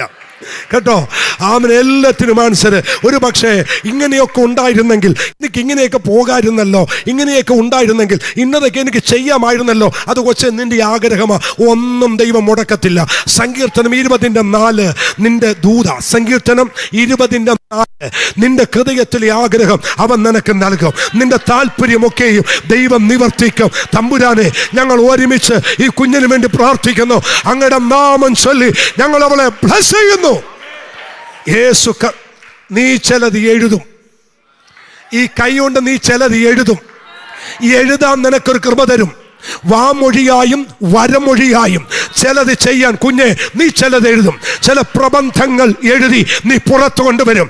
അസാധാരണമായി സമർത്ഥനായ ലേഖകന്റെ എഴുത്തുകോൽ പോലെ നിന്റെ അധരത്തെയും നിന്റെ വിരലുകളെയും ദൈവം മാറ്റുമെന്ന് സൈന്യങ്ങളുടെ യഹോവ ഇന്ന് രാത്രി ആലോചന പറയുന്നു. കരം തട്ടി ദൈവത്തെ ഒന്ന് സ്തുതിക്കാമോ?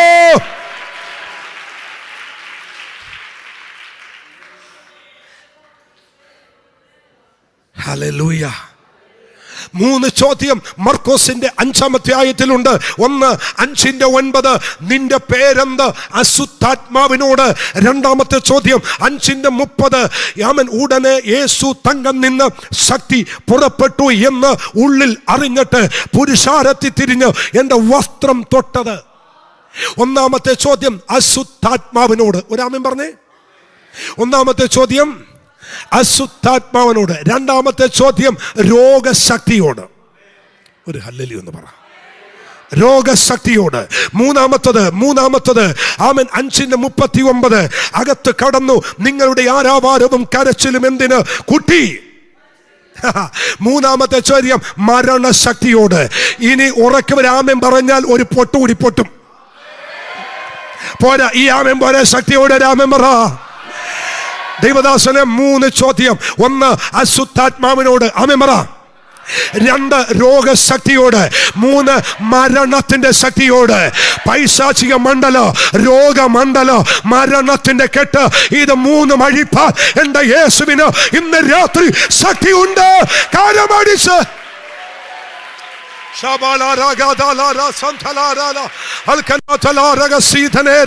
അഴിയട്ടെ, അഴിയട്ടെ, അഴിയട്ടെ. രോഗബന്ധനങ്ങൾ അഴിയട്ടെ. ആമേൻ, ആമേൻ. അശുദ്ധാത്മാക്കളുടെ ശക്തി ഇന്ന് രാത്രി പൊട്ടട്ടെ. മരണത്തിലെ കെടുതി ഇന്ന് രാത്രി അഴിയട്ടെ. ഞാൻ മരിക്കയില്ല, ഞാൻ ജീവനോടിരുന്ന് ദൈവത്തിന്റെ പ്രവൃത്തി വർണ്ണിക്കുമെന്ന് പറയാൻ കഴിയുന്നവർ 2 കരമടിച്ച് അന്യഭാഷ പറഞ്ഞ് ദൈവത്തെ ആരാധിച്ചു പറ. ഞാൻ മരിക്കത്തില്ല, ഞാൻ മരിക്കത്തില്ല, ഞാൻ മരിക്കത്തില്ല, ഞാൻ മരിക്കയില്ല, ഞാൻ ജീവനോട് ഇരുന്ന് ദൈവത്തിന്റെ പ്രവൃത്തി വർണ്ണിക്കാം.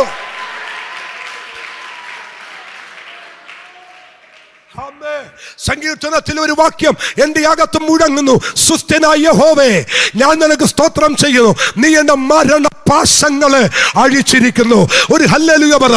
കുടുംബങ്ങളിൽ വ്യാപരിക്കുന്ന കുടുംബങ്ങളിൽ അനർത്ഥമിട്ട് മരണദൂതൻ വേട്ടയാടുമ്പോൾ ഈ രാത്രി ഞാൻ അതിനെ ബ്രേക്ക് ചെയ്യുന്നു. എല്ലാ മരണദൂതനും ഈ രാത്രി അടിയട്ടെ. In the name of Jesus. യേശു ക്രിസ്തുവിന്റെ അധികാരമുള്ള നാമത്തിൽ ഒരു അത്ഭുത വിടുതൽ കുടുംബങ്ങളുടെ അകത്ത് വ്യാപരിക്കട്ടെ. ജീവൻ വ്യാപരിക്കട്ടെ, ജീവന്റെ ശക്തി വ്യാപരിക്കട്ടെ, ജീവന്റെ ആത്മാവ് ചലിക്കട്ടെ.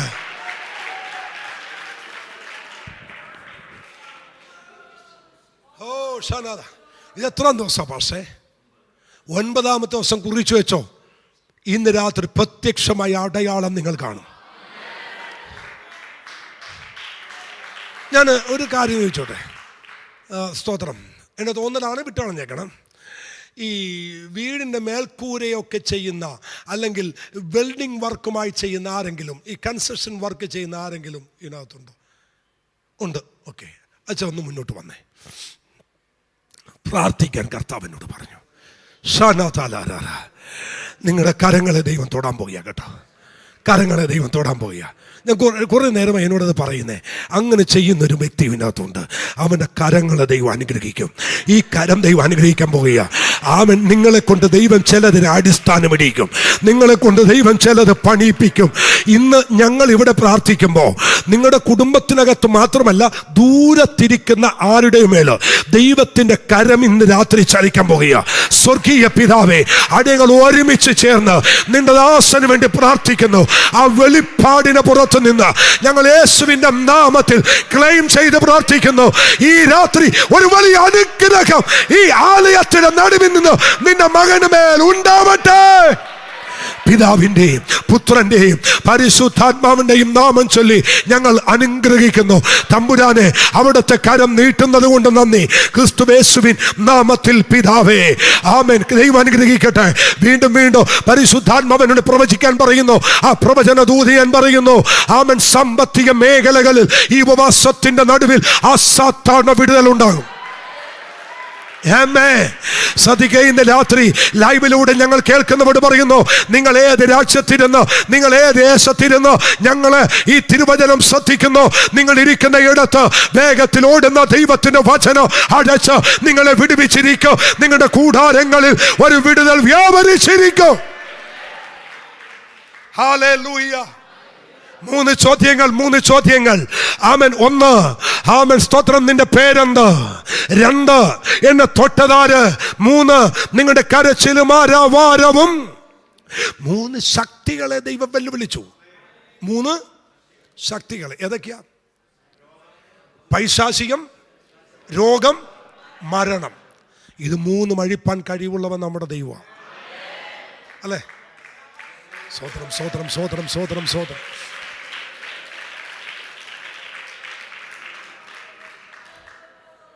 ഈ സമയം അങ്ങ് ഓടിപ്പോകുന്നോണ്ടേ,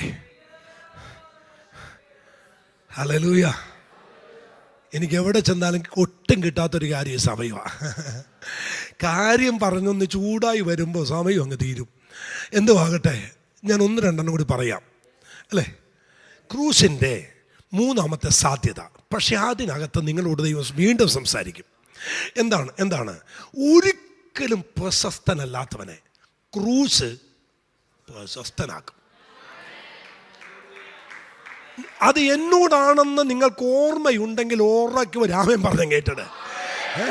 ആമൻ. ആ വാക്യം ഒന്ന് വായിച്ച ദൈവമക്കളെ. ആമൻ. എവിടെയാ? ലൂക്കോസിന്റെ സുവിശേഷം 23-ാം അധ്യായം 26-ാമത്തെ വാക്യം. ലൂക്കോസ് 23:26.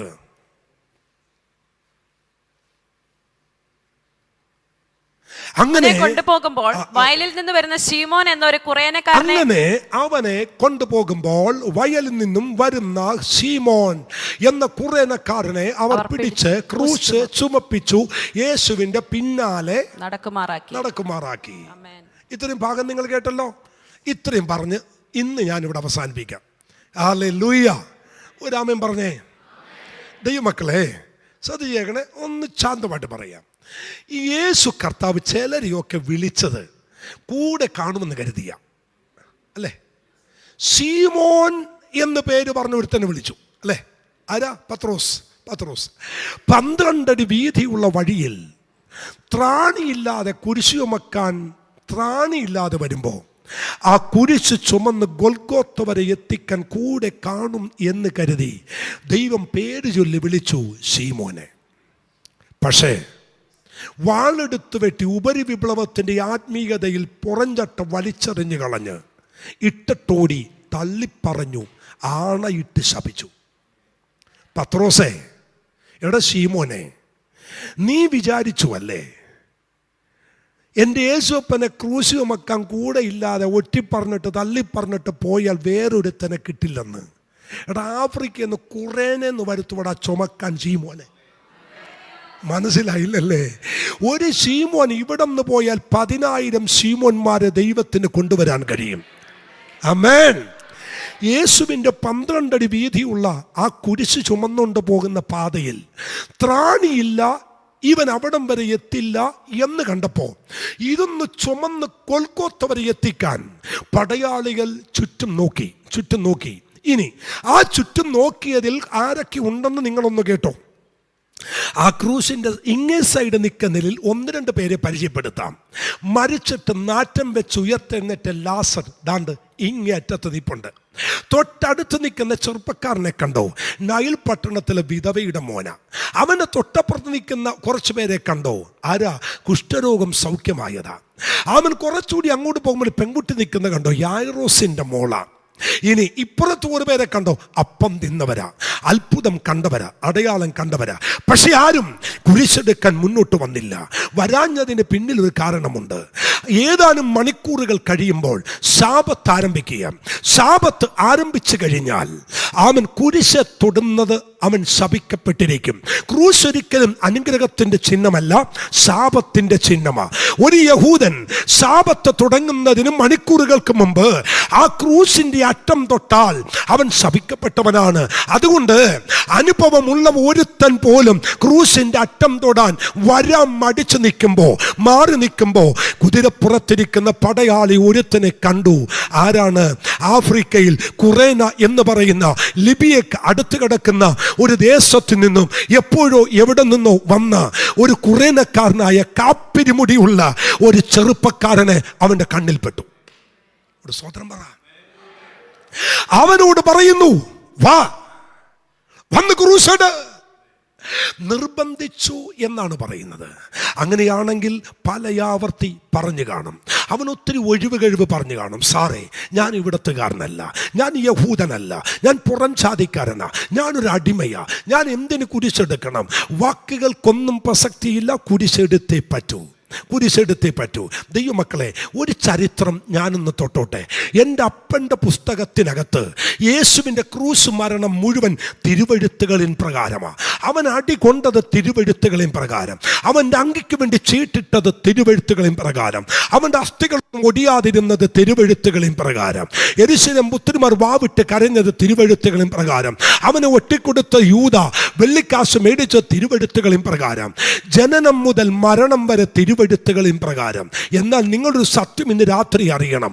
വലിയ പ്രവാചകനാകട്ടെ, ചെറിയ പ്രവാചകന്മാരാകട്ടെ, പഴയ നിയമത്തിലെ ഒരു പ്രവാചകനും വെളിപ്പെടാതിരുന്ന ഒരൊറ്റ തിരുവെഴുത്ത് എന്നാന്നറിയാമോ? ഈ കുരിശിന്റെ പാതയിൽ ഒരു ശിമയോൻ വന്ന് കുരിശെടുക്കുമെന്ന് ഒരു പ്രവാചകനും വെളിപ്പെട്ടില്ല.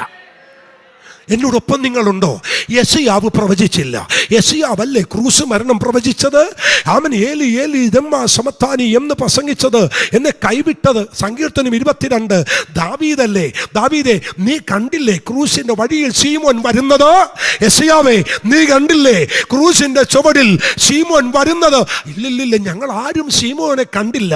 അങ്ങനെയാണെങ്കിൽ ഇന്ന് രാത്രി നീ കുറിച്ച് വെച്ചോ, ഒരു പ്രവാചകനും വെളിപ്പെടുത്താത്ത എന്തോ സംതിങ് സ്പെഷ്യൽ ദൈവം നിനക്ക് വേണ്ടി മാറ്റി വെച്ചിട്ടുണ്ട്. ഒരു ഹല്ലേലൂയ ഉറക്കെ പറ. ഒരു പ്രവാചകനും പേര് വിളിക്കാതെ, ഒരു പ്രവാചകനും നിന്റെ പേര് വര ചൂണ്ടാതെ, ഒരു പ്രവാചകനും നിന്നോട് ദൂത പറയാതെ മാറ്റിവെച്ച ചിലത് ദൈവം നിനക്ക് വേണ്ടി മാറ്റിവെച്ചിട്ടുണ്ട്.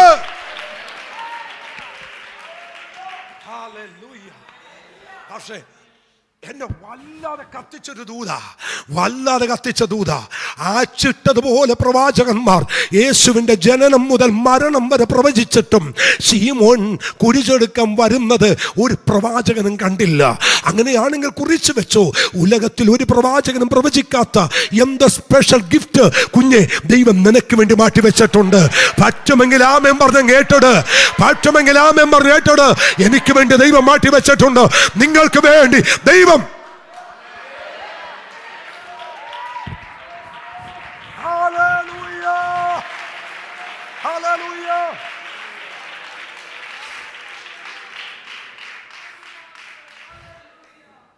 എടുക്കടാ കുരിശ്.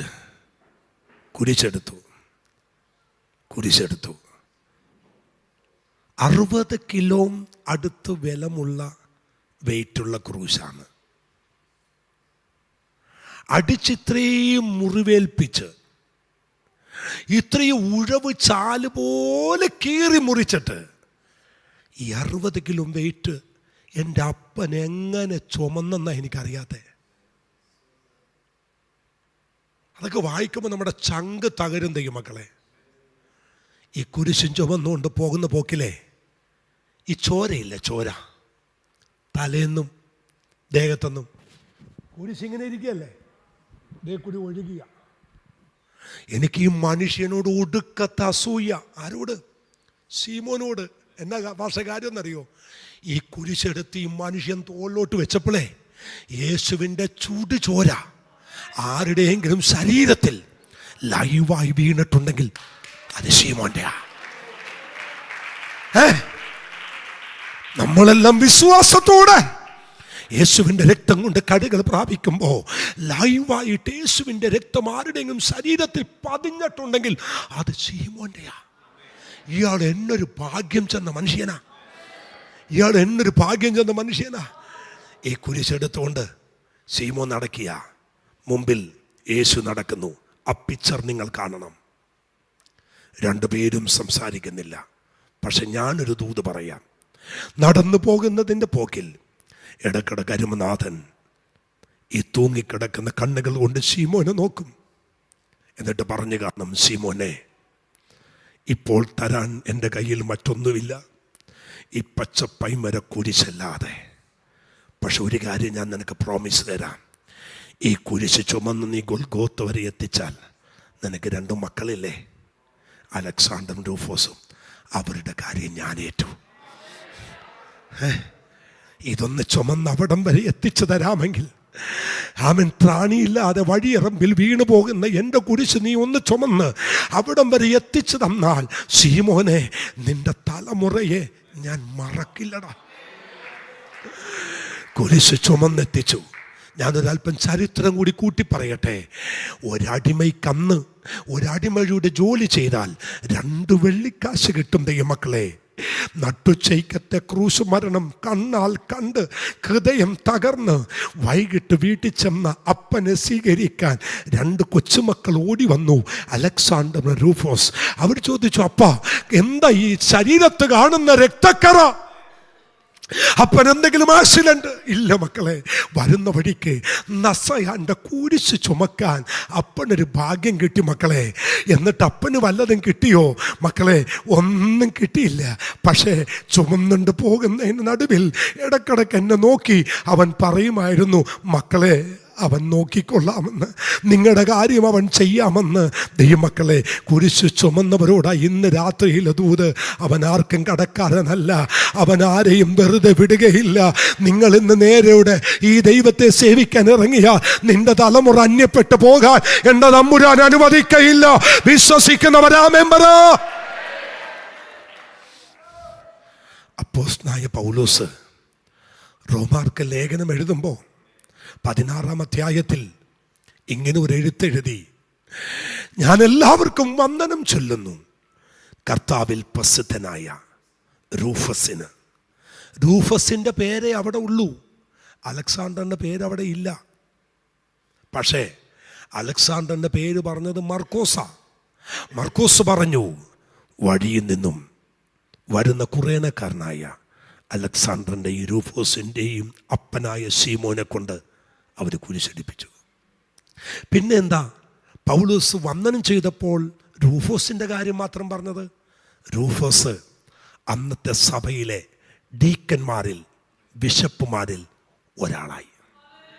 എന്താ സഭയ്ക്ക് വന്ദനം ചെയ്തപ്പോൾ അലക്സാണ്ടറിൻ്റെ പേരില്ലാഞ്ഞത്? അലക്സാണ്ടർ അന്നത്തെ റോമൻ പ്രവിശ്യയിലുള്ള ഒരു ഗവർണറായി ഉയർത്തപ്പെട്ടു. ഒരുത്തൻ പുറത്തുയർത്തപ്പെട്ടു, ഒരുത്തൻ സഭക്കകത്തുയർത്തപ്പെട്ടു. ഇന്ന് രാത്രി പറ, ഈ തമ്പുരാനെ സേവിക്കാൻ ആവേശമുള്ളവർ ഇന്ന് രാത്രി ദൈവത്തെ ഒന്ന് സ്തുതിച്ചാൽ. ഇനി അതൊന്നുമല്ല എന്നെ ചിന്തിപ്പിച്ചത്. ആ 16-ാം അധ്യായത്തിനകത്ത്, റോമർ 16-ാം അധ്യായത്തിനകത്ത് ഈ വന്ദനം ചൊല്ലുന്ന കൂട്ടത്തിൽ പൗലോസ് ഒരു 1.5 വാക്ക് പറഞ്ഞു. ആ വാക്ക് കിട്ടിയാൽ നിട്ടേക്കണം കേട്ടോ. റോമർ 16-ലുണ്ട്, കർത്താവിൽ പ്രസിദ്ധനായ റൂഫോസിനും എനിക്കും അമ്മയായ, കേക്കണേ, കാപ്പിരിക്കാരനായ ശീമോന്റെ ഭാര്യ പൗലോസിന്റെ അമ്മയായി. ഇത്ര യഹൂദ പശ്ചാത്തലത്തിൽ ജനിച്ച ഈ മനുഷ്യൻ പറയുക, അവൾ എൻ്റെ അമ്മയാന്ന്. പാതി വഴി കുരിശെടുത്ത് എല്ലാവരും അവജ്ഞതയുടെ വാക്ക് പറഞ്ഞ്, അയ്യോ ഇവൻ ഈ ഗതി വന്നല്ലോ എന്ന് പറഞ്ഞ് കുരിശ് ചുമക്കുന്ന ശീമോനെ വിലയിരുത്തിയില്ലേ?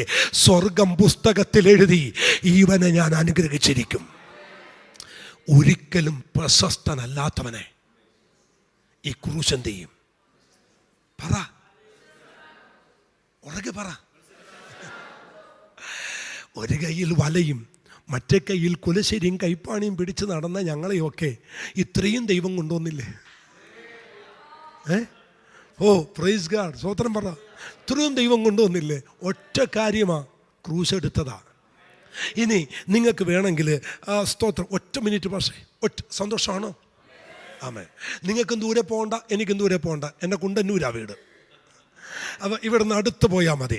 വേറെ ദൂരമാണെങ്കിൽ ഞാൻ നിർത്തി നേരത്തെ ഓടും. നാളെ ചാലക്കുടിയില്ല വൈകിട്ട് കൺവെൻഷൻ, അതുകൊണ്ട് പകൽ എനിക്കില്ല, വൈകിട്ട് എത്തിയാൽ മതി. സ്വതന്ത്രം. ഒന്ന് ശ്രദ്ധിച്ചേ, ക്രൂസിൻ്റെ അടുത്ത സാധ്യത പറഞ്ഞിട്ട് ഞാൻ പ്രാർത്ഥിക്കാം. ദൈവമക്കളെ, ഈ അജ്ഞാനിയെ ജ്ഞാനിയാക്കി മാറ്റുന്നത് യേശുവിൻ്റെ ക്രൂശാണ്. യേശുവിൻ്റെ ക്രൂശിന് പ്രതിദാനം ചെയ്യാൻ മുമ്പിൽ നടന്നൊരു ശതാധിപനുണ്ട്. ഇവൻ എട്ടും പൊട്ടും തിരിയാത്തവനാ. പക്ഷെ ക്രൂശ് ഉയർന്നു കഴിഞ്ഞപ്പോൾ ഇവൻ പറയുക, ഇവൻ വാസ്തവത്തിൽ ആരാ? നീതിമാൻ. അജ്ഞാനിയെ ജ്ഞാനിയാക്കി മാറ്റുന്നത് യേശുവിൻ്റെ ക്രൂശാണ്. ഇനി അടുത്തത് പറയുമ്പോൾ പിണങ്ങരുത്. രഹസ്യ ശിഷ്യനെ പരസ്യ ശിഷ്യനാക്കിയത് യേശുവിൻ്റെ ക്രൂശാണ്. അവൻ ആരാ? നിക്കോദിമോസ് രഹസ്യ ശിഷ്യനാ. പക്ഷെ ക്രൂസ് ഉയർന്നപ്പോൾ രഹസ്യമൊക്കെ വീട്ട് പുള്ളി പരസ്യമായി. പലരും സഭാഗോളി വരുമ്പോൾ കല്യാൺ ജ്വല്ലറിയുടെയും മഹാരാജാസിൻ്റെയൊക്കെ കവറിൽ പൊതിഞ്ഞ ബൈബിളും കൊണ്ട് വരുന്നേ. തൻ്റെ ഇടത്തോടെ നെഞ്ചത്ത് വെച്ചുകൊണ്ട് വാ. ഈ ലൈവ് പോകുന്നുണ്ടല്ലേ? എന്നാൽ കേൾക്കട്ടെ. ഈ ഗൾഫിലുള്ള ചിലർ ഗൾഫിലേക്ക് ചർച്ചിൽ ചെന്ന് കഴിഞ്ഞാൽ ഭയങ്കര സെക്രട്ടറിയും ഖജാൻജി, ഭയങ്കര എന്താ പറയണേ, ഗൾഫിലങ്ങ് ആടിച്ച് തകർക്കുക. പക്ഷെ ഇവിടെ വന്നിട്ട് ഒരു യാക്കോബ് പള്ളി പോവും. ഏതായാലും ഞാൻ പോണേ. ഇവിടെ വന്നിട്ട് ഒരു മാർത്തോമ കത്തോലിക്ക പള്ളിയിൽ പോകും. അതെന്ന് വെച്ചാൽ ഇവിടെ വന്നിട്ട് പോകുന്നത് അത് കൊച്ചിൻ്റെ കല്യാണം, മോൻ്റെ കെട്ട്, 28 കെട്ട്. നിന്നെ കെട്ടിക്കും ദൈവം. രഹസ്യ ശിഷ്യന്റെ പരിപാടി ഇവിടെയില്ല. ക്രൂസ് വരെ ഉള്ള രഹസ്യം. ക്രൂസ് ഉയർന്ന പിന്നെ പരസ്യമാണ്. ഹല്ലേലൂയ. ഇത് നെഞ്ചത്ത് വെച്ചുകൊണ്ട് ആ ഹൈവേ കൂടി ഒന്ന് ക്രോസ് ചെയ്ത് ഇങ്ങ് വന്നേ. 10 പേരൊന്ന് കാണട്ടെ. ആരും കണ്ടില്ല, പിശാച് കാണട്ടെ. ഇരുവായി തലയുള്ള വാള് നിന്നെ കയ്യിൽ പിടിച്ചിരിക്കുന്നു. ലാസ്റ്റ് പ്രത്യാശ നഷ്ടപ്പെട്ടവന്റെ ജീവിതത്തിൽ പ്രത്യാശ മടക്കി തരുന്നത് യേശുവിൻ്റെ ക്രൂശാണ്. ക്രൂശിലെ കള്ളൻ ഓരോ പടി ചവിട്ടി ഇറങ്ങി പാതാളത്തിലേക്ക് പോകുക.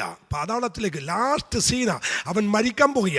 പാതാളത്തിലേക്ക് ഇങ്ങനെ ചവിട്ടി ഇറങ്ങി പോകുന്നതിന് മുൻപ് ഒരു ശബ്ദം, ഏലി ഏലി ലമാ.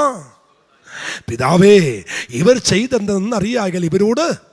ആ ചവിട്ടുപടിയിലേക്ക് പോകാൻ പോയ കള്ളൻ അവിടെ നിന്നിട്ട് നേരെ നോക്കി ഒറ്റ വിളി, യേശുവേ, രാജ്യത്വം പ്രാപിച്ചു വരുമ്പോൾ എന്നെ നീ പോയി മീശയൊക്കെ വടിച്ച് ക്ലീൻ ഷാവൊക്കെ ചെയ്ത് വെള്ളം ഇട്ടുകൊണ്ട് വാ, ഞാൻ നിന്നെ കൊണ്ടുപോകാന്നല്ല പറഞ്ഞു.